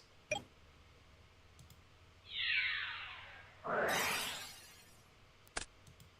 that's fine. I mean, we're not dead. We're not dead, so I am, like, totally content with our board state here. And actually, it's actually pretty cool, because now we can go main phase 2. Oh, no, we've already used that Lone Fire. Ah, darn. I was thinking we could, like, main phase 2, Avarice back Titanial, go Lone Fire into Titanial, but that doesn't actually work. That would be cheating. And we don't like cheating.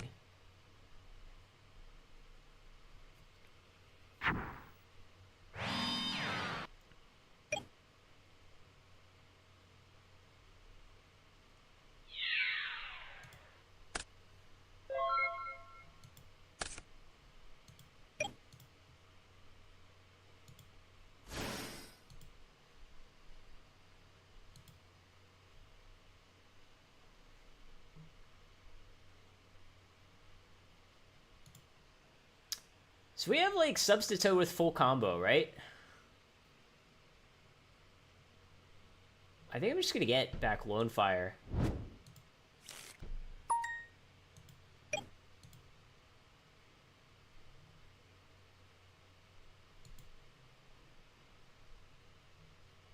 He's used Mirror and Torrential, so now we just kind of get to play around everything, right? We basically just get to play around everything.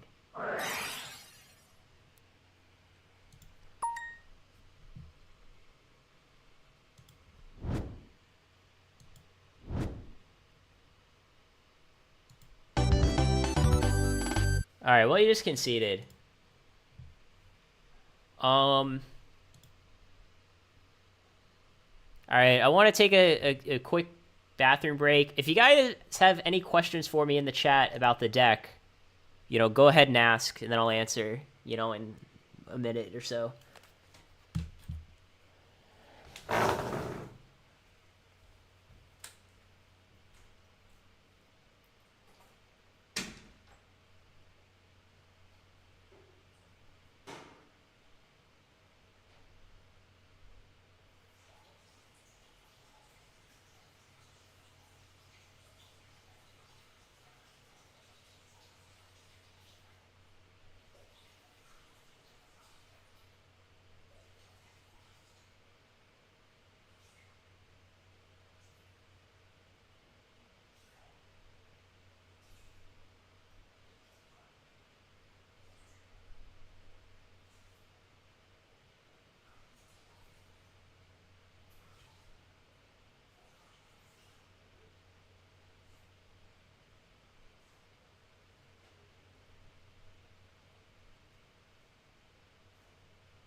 Regarding the Chimera Tech, I mean, if our opponent has a Cyber Dragon plus a machine, then we can make it off their own monsters.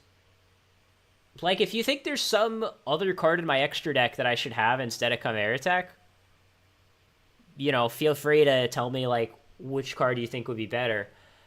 You know, what we could cut Chimera Tech for would be something like a Goyo Guardian or a Brionic, or even like another level 8 synchro, like a Thought Roller. But realize that if we had those cards in our extra, like say we had whatever, a Goyo in our extra, the only way to make it would be by brain controlling our opponent's tuner.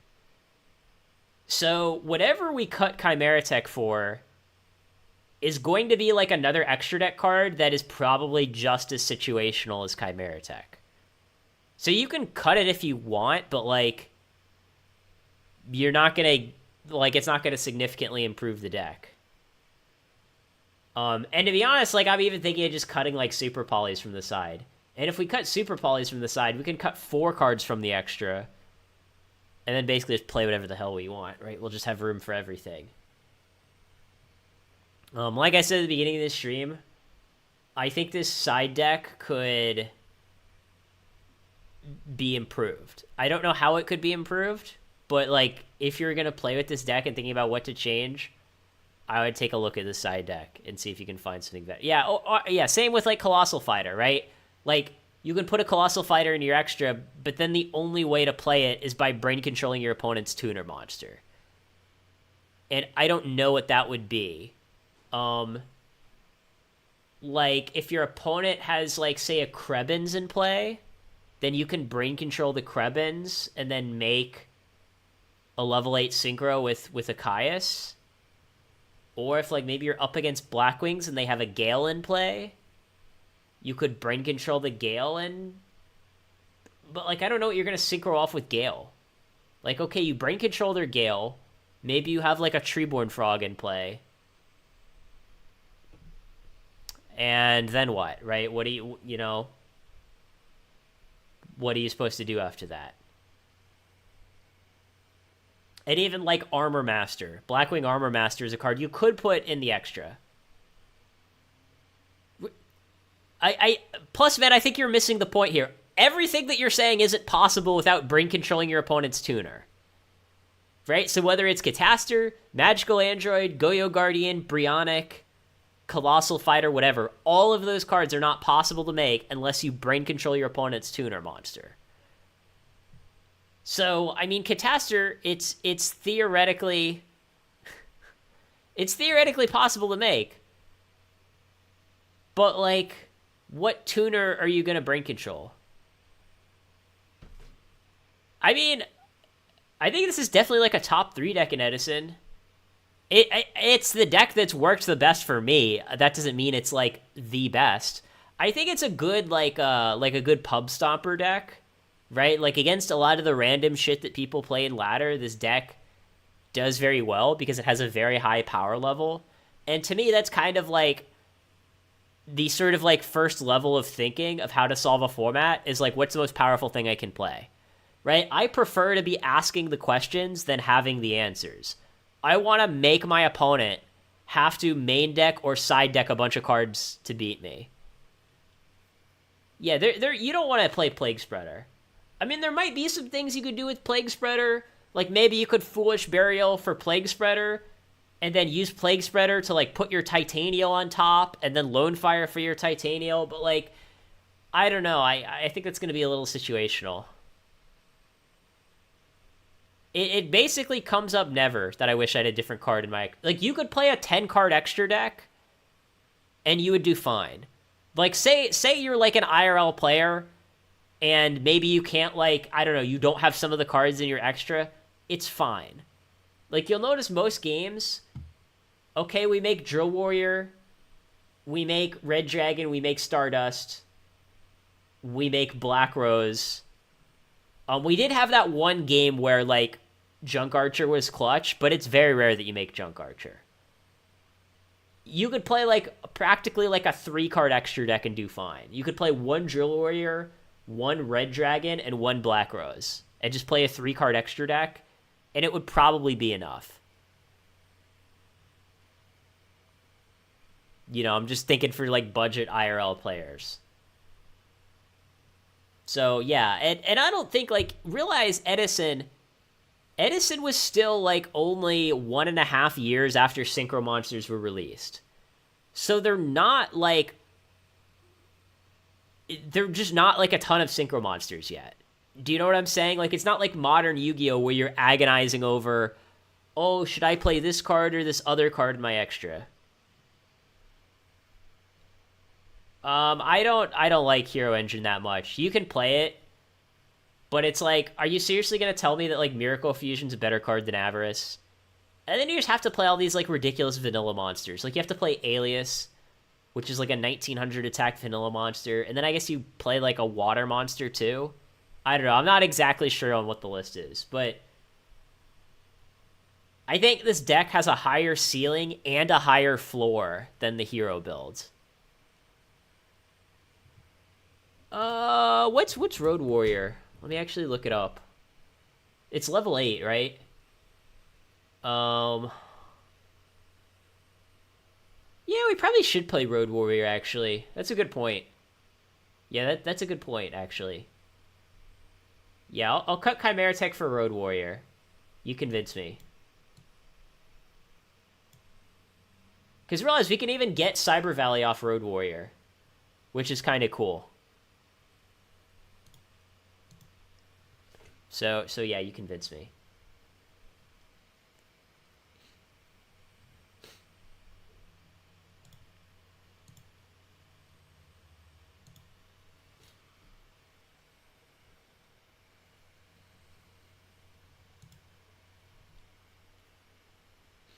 But yeah, I don't know why like the hero build is so much more popular than like the plant builds. Don't get me wrong, I think the hero build's fine. I'm not trying to say that like the hero build is tier 3 or something. But to me, like, the plant build is just as good, if not better, than the hero builds.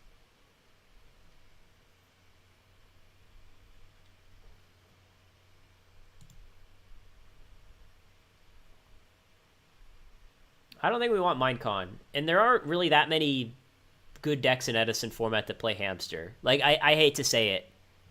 I know, like, people that actually played in 2010 played Hamster, but this is modern Edison. Like, Hamster's too slow. Even, I hate to say it, even Raikou is almost too slow. Like, I play 2 Raikous in my deck, but it's not, like, one of the best cards, right?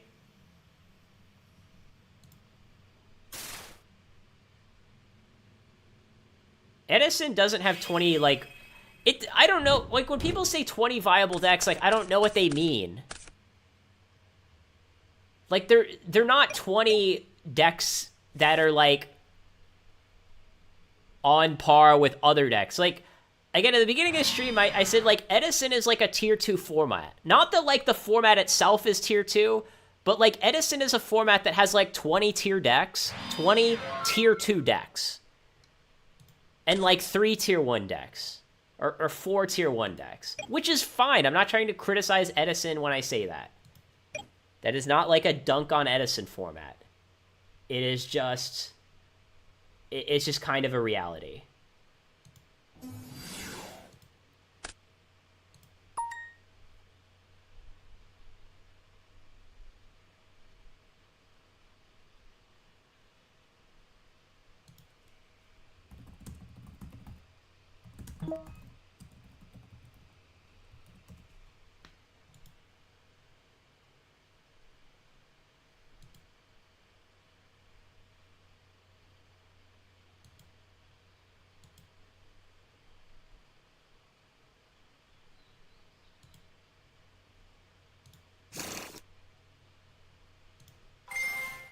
I guess my opponent got disconnected.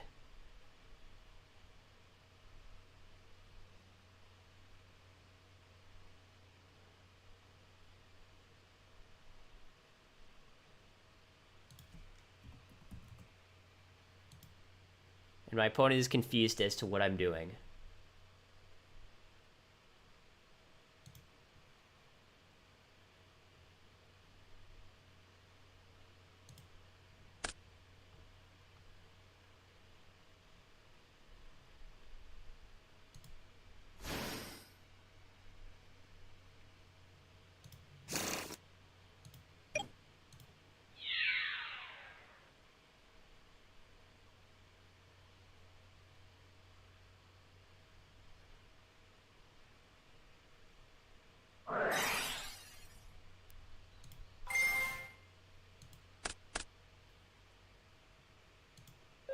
Alright, so we got 3 monsters in our grave for Avarice. Not like a terrible start. I like Goat more, but I like Edison too. Like...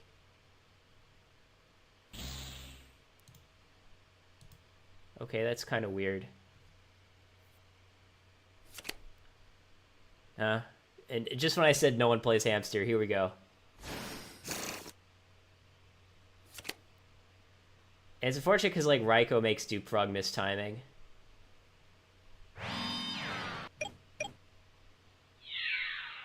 There's, like, a lot of really good cards we could top deck, though. Like, a Substitute would be amazing. A,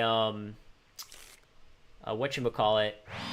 A, Quick Draw Synchron would be amazing. Yeah, Treeborn isn't half bad either.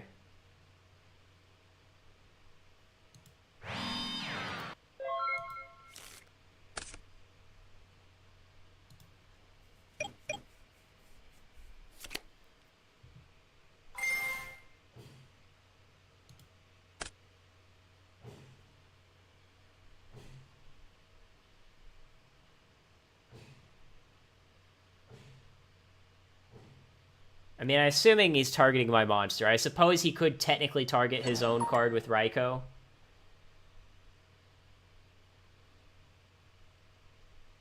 Yeah, my opponent seemed to be lagging, like, quite a lot. Oh, and I just took Chimera Tech out of my extra.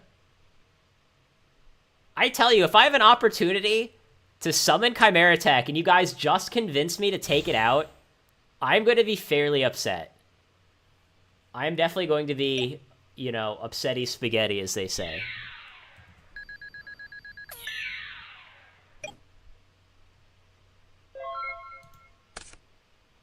Treacherous Trap Hole is good.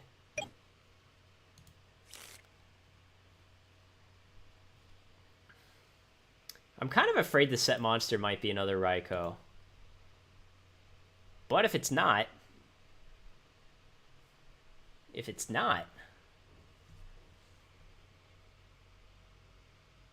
Then we're gonna be gaming.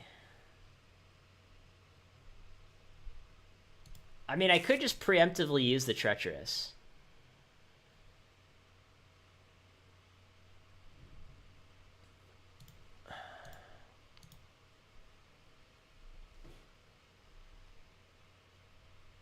So realize that I have machines in my deck, though. Like, if my opponent has a Cyber Dragon, I can just summon, like, a Cyber Valley and go into Chimera Tech.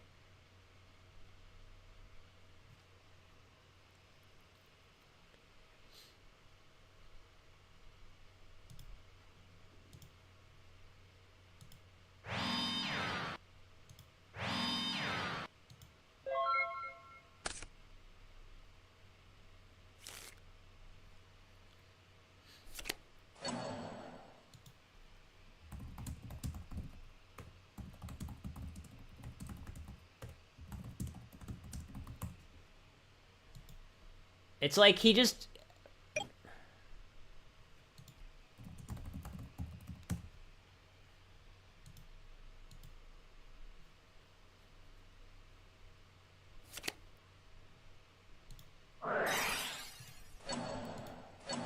So I'm targeting the Raikou in case he has Bookemon.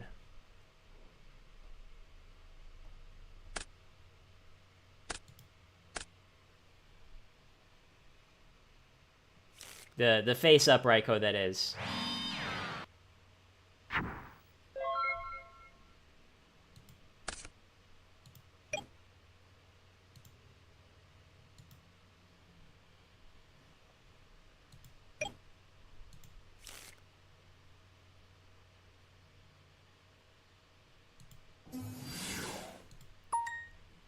And here it's like I just want to mill cards. Gotta hit the new one. Whatever the new one is, it's probably good.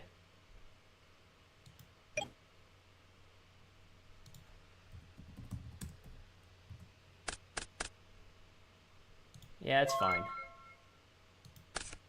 Next turn he's gonna attack over our Lila, most likely, and then, you know, we're good to go.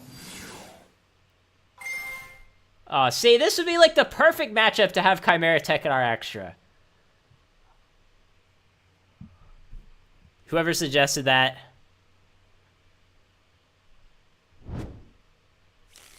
This would literally be... Oh, my God. I mean, maybe he's smart enough to, like, not put Cyber Dragon plus another machine in play. But, you know, I don't think so.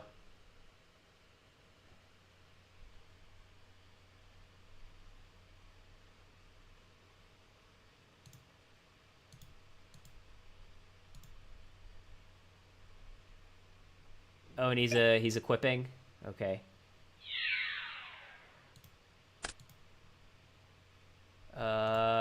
Declare the effect. Search. I mean, I guess Swap Frog. It's gotta be Swap Frog.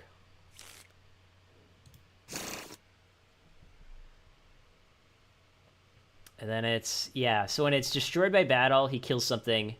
And when resolving an opponent's monster effect that targets it... So I can brain control it with impunity. Or I can enemy controller it with impunity.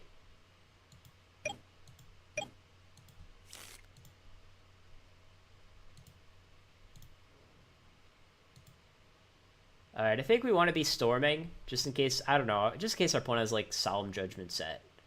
I don't want our Avarice to get solemned.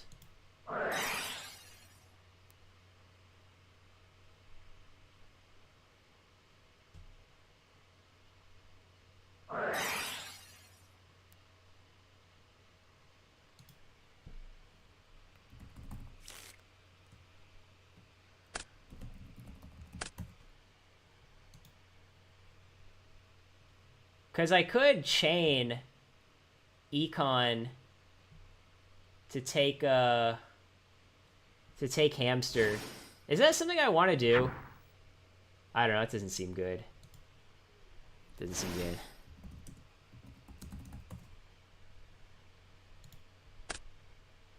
Like, okay, he bounced his Hamster. Like, whatever.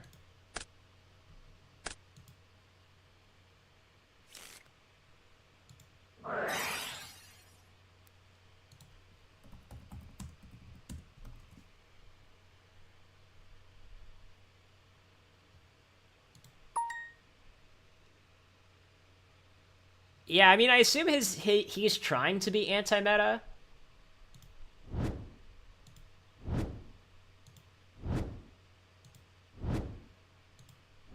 Like, don't get me wrong, his deck doesn't seem very good, if I'm being totally honest here.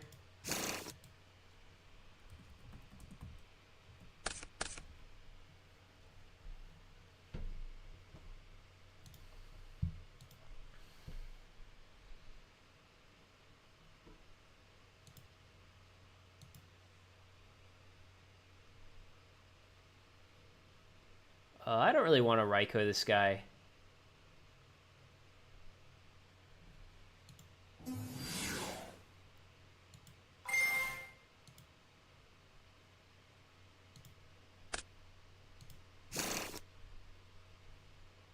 And I'm at 56. Is he going to kill me? He has like a Hamster and one other card. I don't know. I'm not really worried about him killing me, I think.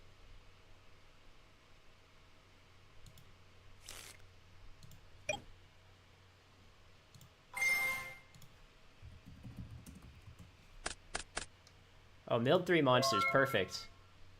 Just what we want to be seeing.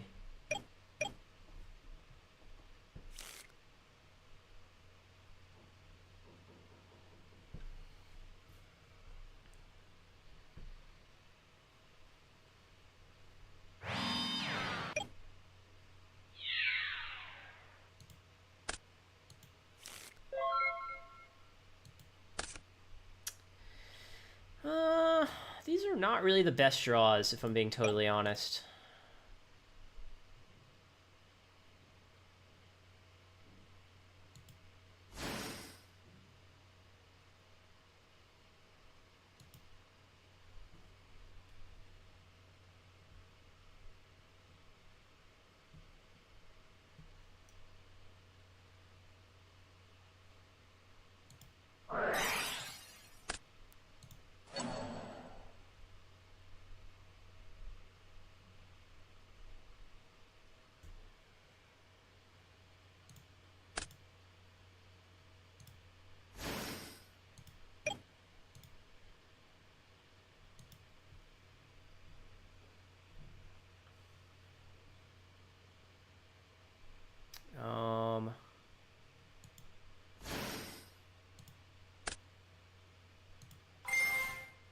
Yeah, this deck definitely abuses Avarice.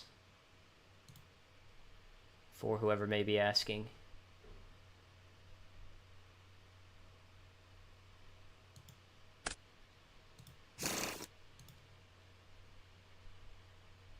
And we have 6 targets. We still have not normal summoned, which is very important. Drawing a Caius would be great. Drawing a Substitute would be great.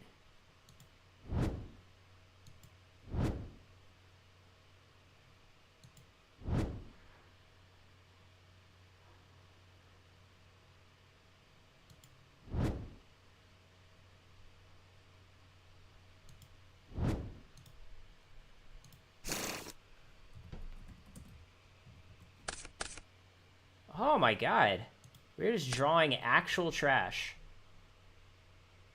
Just drawing actual trash.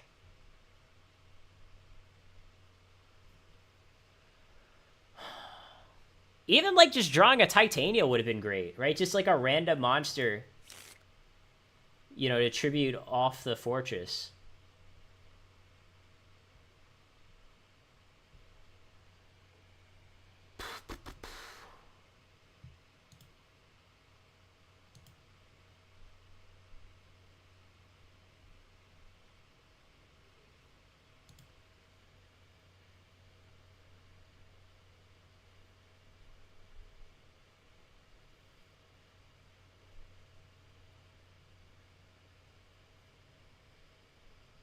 Well, we could go attack. Attack into the Raikou. He pops our monster. I guess we just have to do it. Oh, I hate this. Yeah, the Swamp Frog can bounce the fortress back to their hand. The problem is that it doesn't really accomplish anything. Because he can just replay it again with any random machine. So, I was considering that.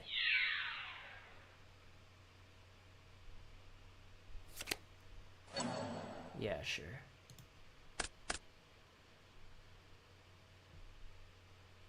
So this is fine. I mean, the good news is I did draw Battle Fader.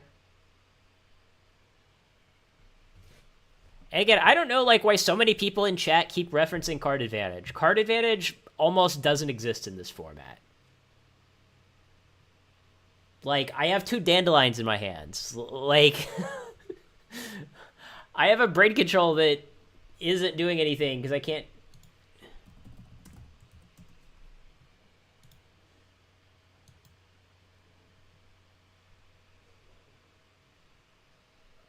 You know, because I don't have any tributes, so the Brain Control isn't doing much.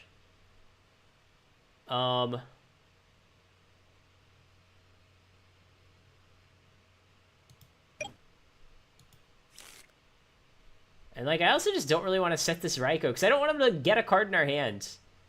Ah, frustrating. Ugh.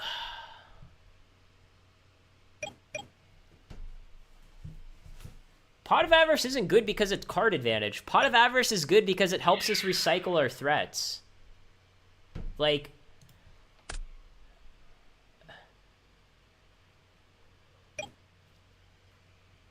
And, like, it gives us, again, it gives us, like, more ways to impact the board. Like, the only thing that matters in this format is, the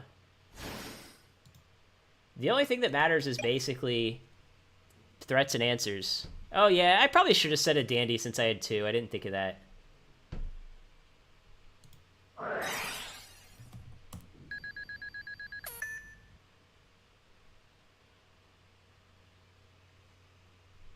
Why would it not work in the damage step? It's a trigger effect.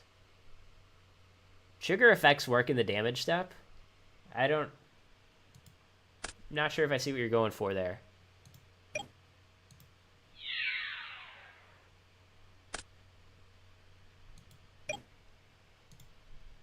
All right, now we're cooking.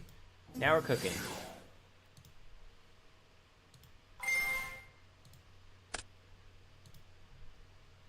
Now we are cooking.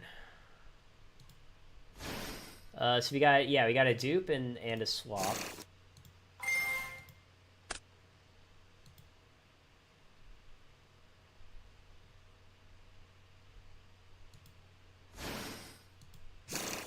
I don't know, he's typing something in chat.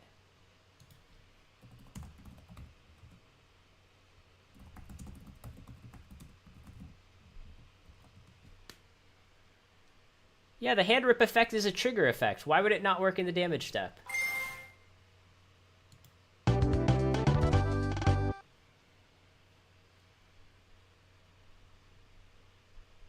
Or is it not a trigger effect? Yeah, it can't be. I don't know. Or maybe it's a quick effect. When it's targeted by a monster. Yeah, I guess it would have to be a quick effect then. I don't know. Either way, I would assume that it would work in the damage step.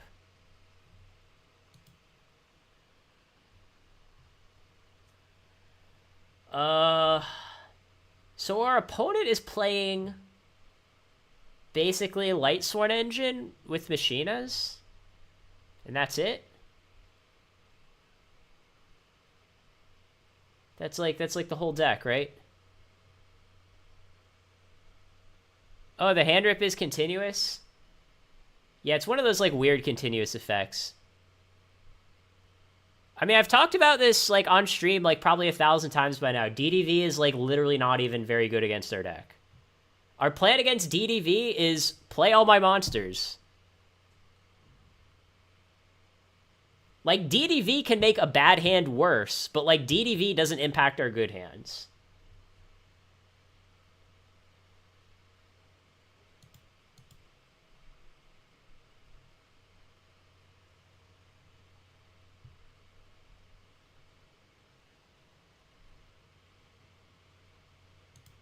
I don't know. Actually, like, Scapegoat doesn't seem bad. I kind of like Scapegoat in this matchup.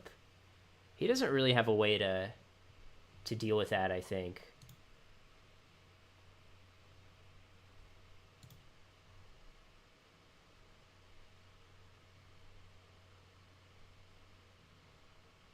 I might...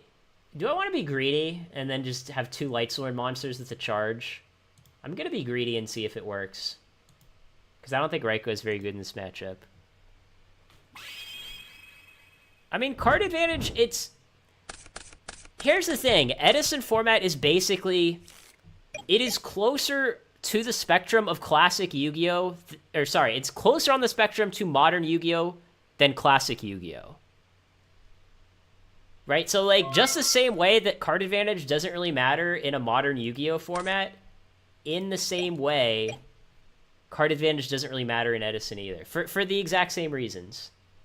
By the way, our hand is just absolutely broken. Our hand is basically as broken as physically possible. Where's Cyber Valley? God damn it. Where's our Cyber Valley? There it is.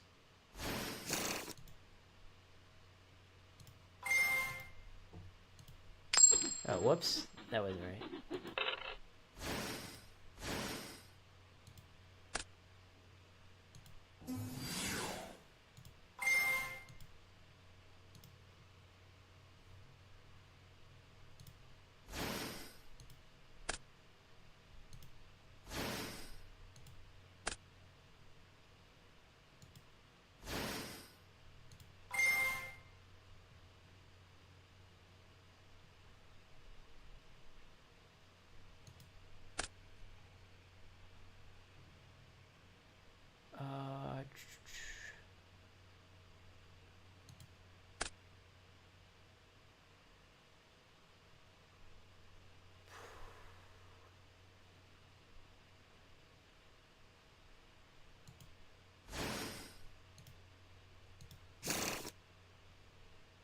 Yeah, because we can, like, Foolish for another Dandy after we draw 2.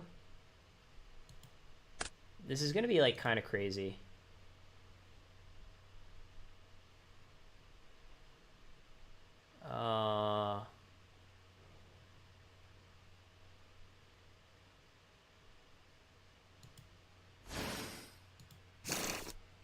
Let me think if we did this right.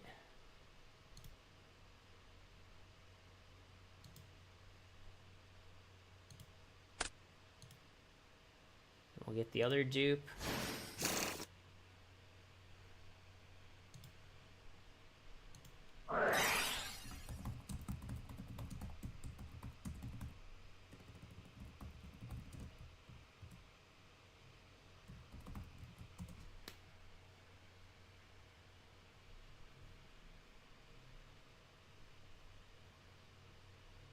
Yeah, I mean, you're right. The main difference between like true modern Yu-Gi-Oh is that you're right. Modern Yu-Gi-Oh has a lot more one card combos. But even like in I don't know, like 2015, modern Yu-Gi-Oh wasn't all one card combos. But I still consider like 2015 to be modern Yu-Gi-Oh.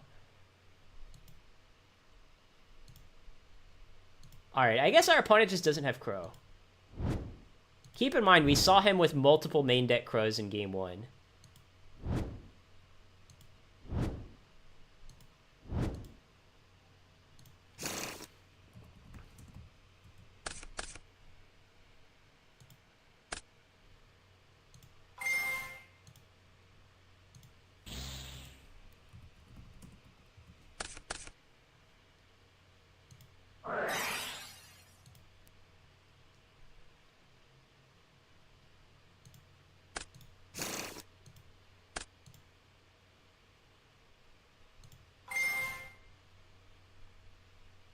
Uh,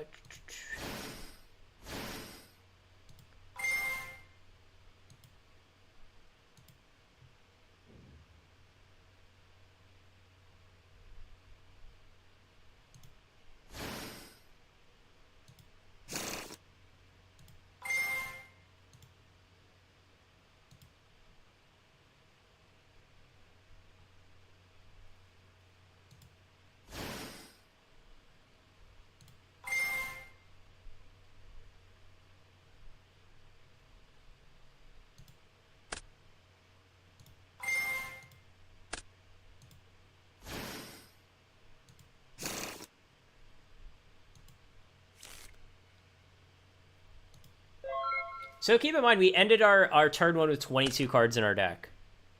This is like, these are the good starts. Because again, it's like, we've basically just thinned out our deck of, like, all the trash, right? So everything in our deck is gas now.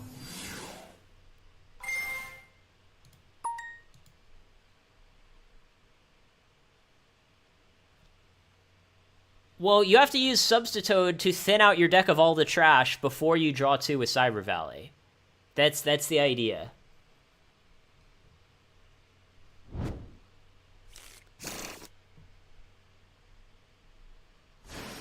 Does he just have another out to our second Duke Frog? He's already normaled. What does he have?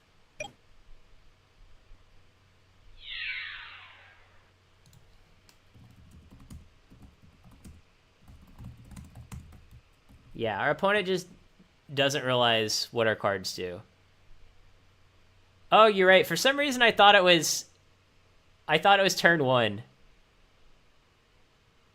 I mean, we did play around Gores by not attacking for 100. Maybe that's a good thing.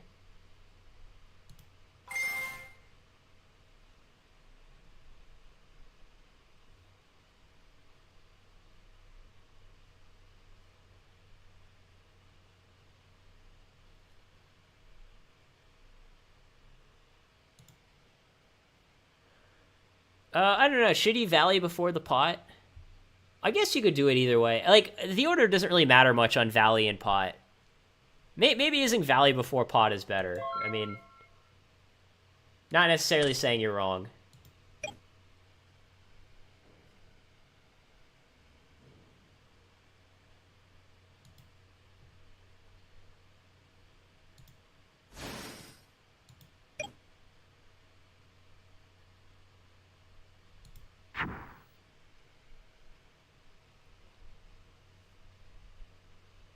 I mean, I guess they can just tribute 2 for Trag like a psycho. I don't know. I'm gonna do it. I'm just gonna tribute 2 for Trag.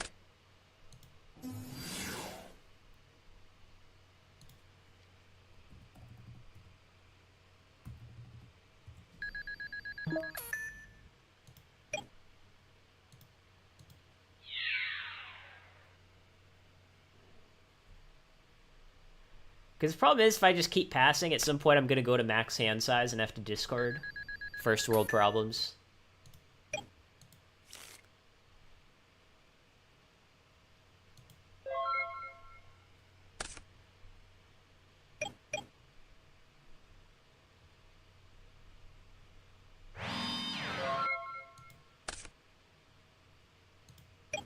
What's in my grave?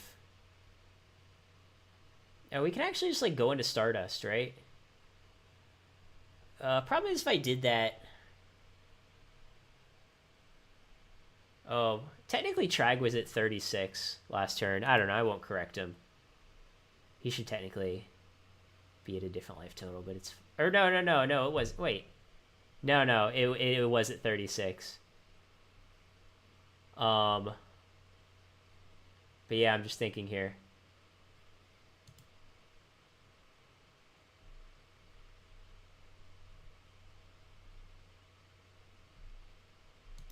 Be nice if we just happen to have, like, I don't know, something. Let's see. Destroyed by battle and sent to the grave. I'll just go into Stardust, I guess. Right? Yeah, let's go into Stardust. Oh, wait, I can't. I don't think I have a way to go into Stardust. Unless I use both Dupe Frogs. Which doesn't seem like what I'd want to be doing.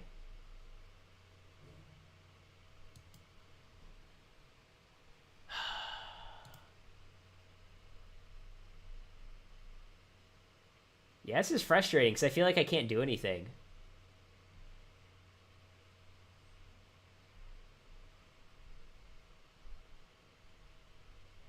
We can go into a level 7. Does that do anything? I mean, we can go into Ancient Fairy Dragon. We could go into Black Rose, banish the Dandy to flip our opponent's set monster face up, but I don't think that's very good. Yeah, he either has, like, Raikou or Hamster.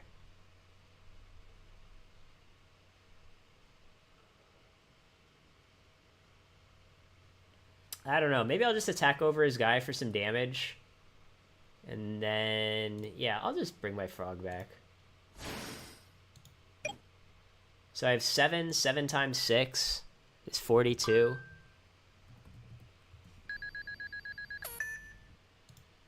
I'm just going to attack over the fortress just because, like, it's damage.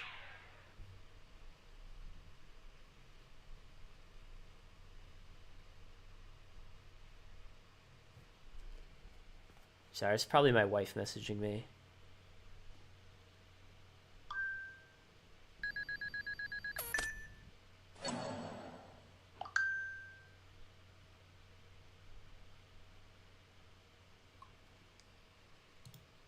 So this dies.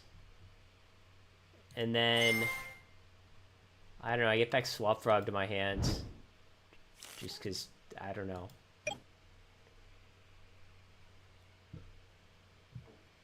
I mean, I guess I'll just, like, set Raikou. I might even just set Heavy Storm. I could end up regretting it. Yeah, I probably will.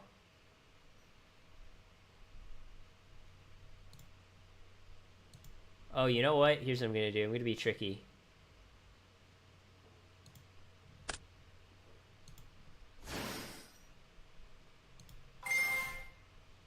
I'm going to bounce Tragodia back to my hands.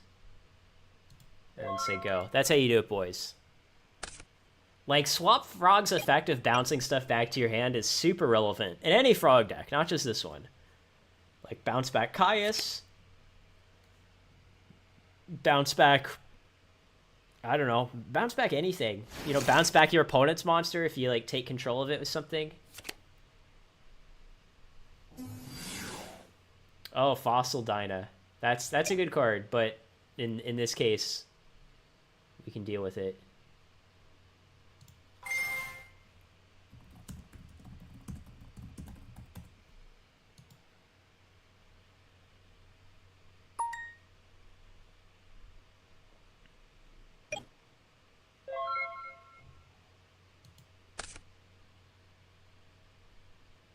It's funny. I have the dead charge because I went down to charge with 2 targets.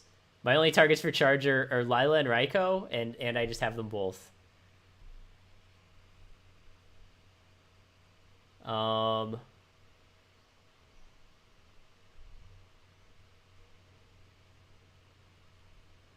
Yeah, I guess I'll just... Yeah, we just go Raikou, kill the Dyna, Debris, go into Stardust. Stardust, negate the Raikou, right? Seems good.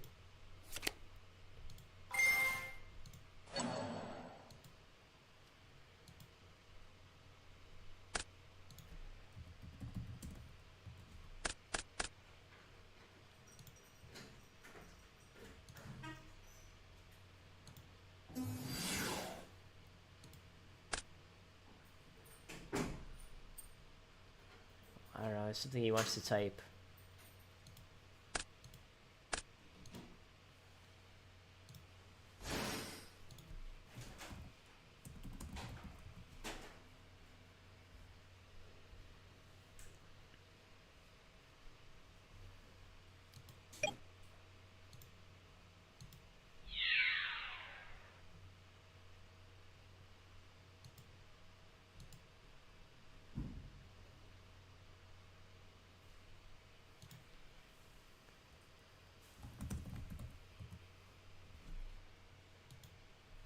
I guess my opponent's never seen my deck before.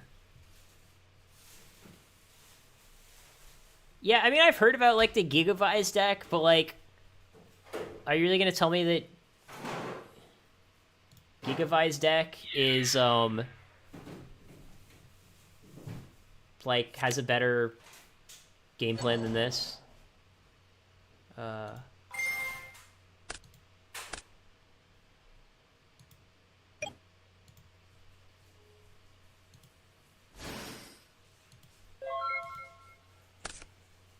And this is, like, a nice setup here. Like, once again, we kind of have, like, the Dupe Frog and Stardust kind of protecting each other. Well, he's got Caius. What can you do?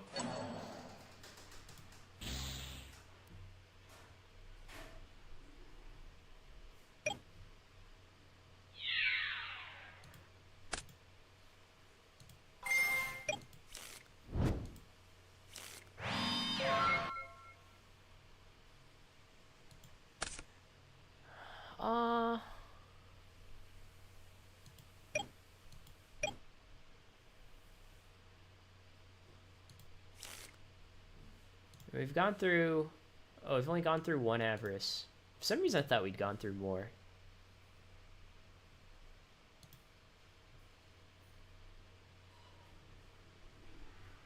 Alright, I'm just gonna Heavy Storm.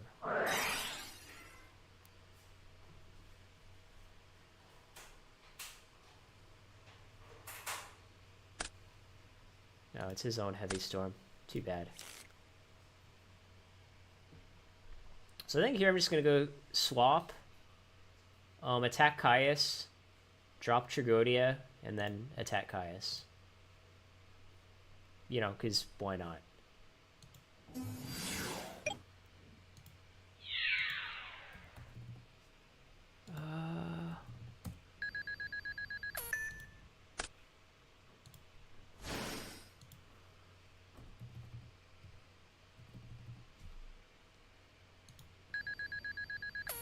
Yeah, I mean, my personal opinion is that Frogs and Blackwings are the two best decks. I enjoy playing Frogs more than Blackwings, but Blackwings are definitely a good deck. I mean, both decks just have, like, a lot of powerful cards. I mean, that's ultimately what it comes down to here.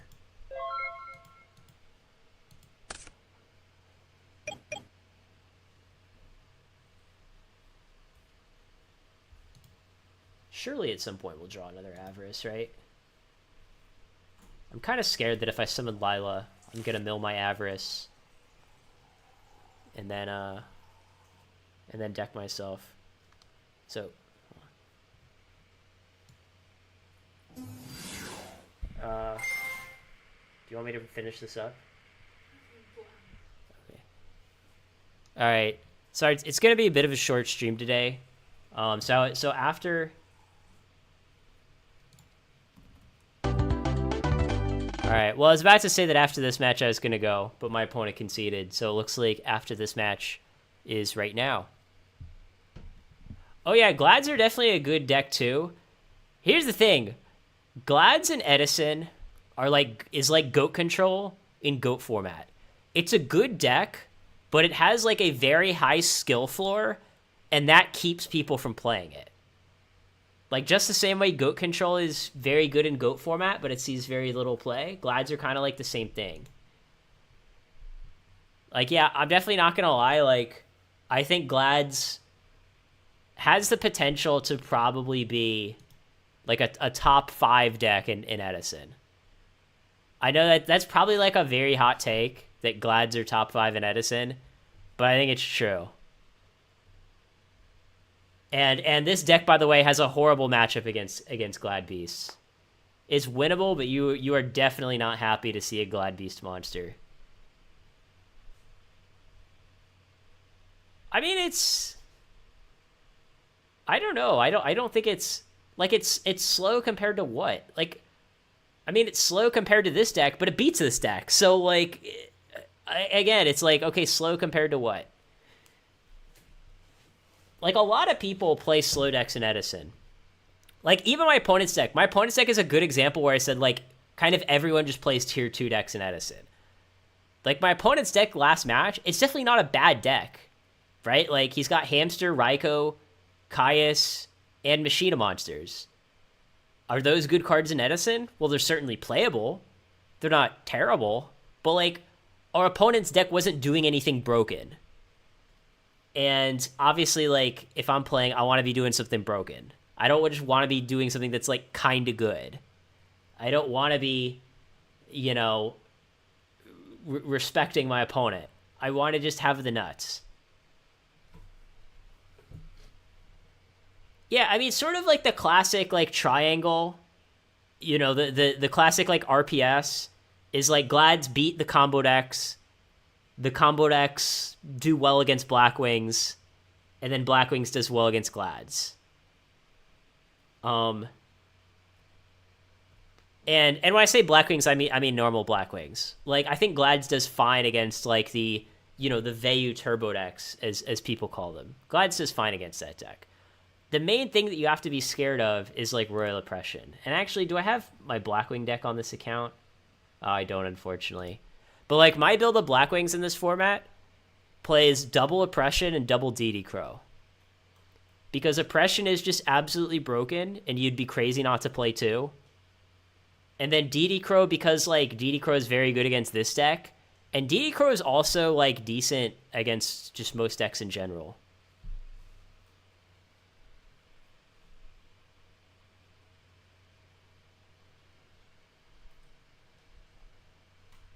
So yeah, I'm gonna call it a day, guys.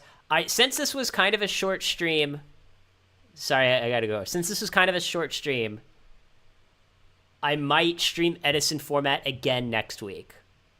We'll have to see, because this was only, like, you know, like 60% of the length of a normal stream.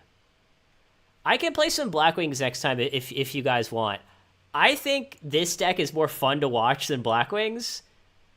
But, like, if you want me to play Blackwings, I will. And even if you want me to play Glad Beasts, I will.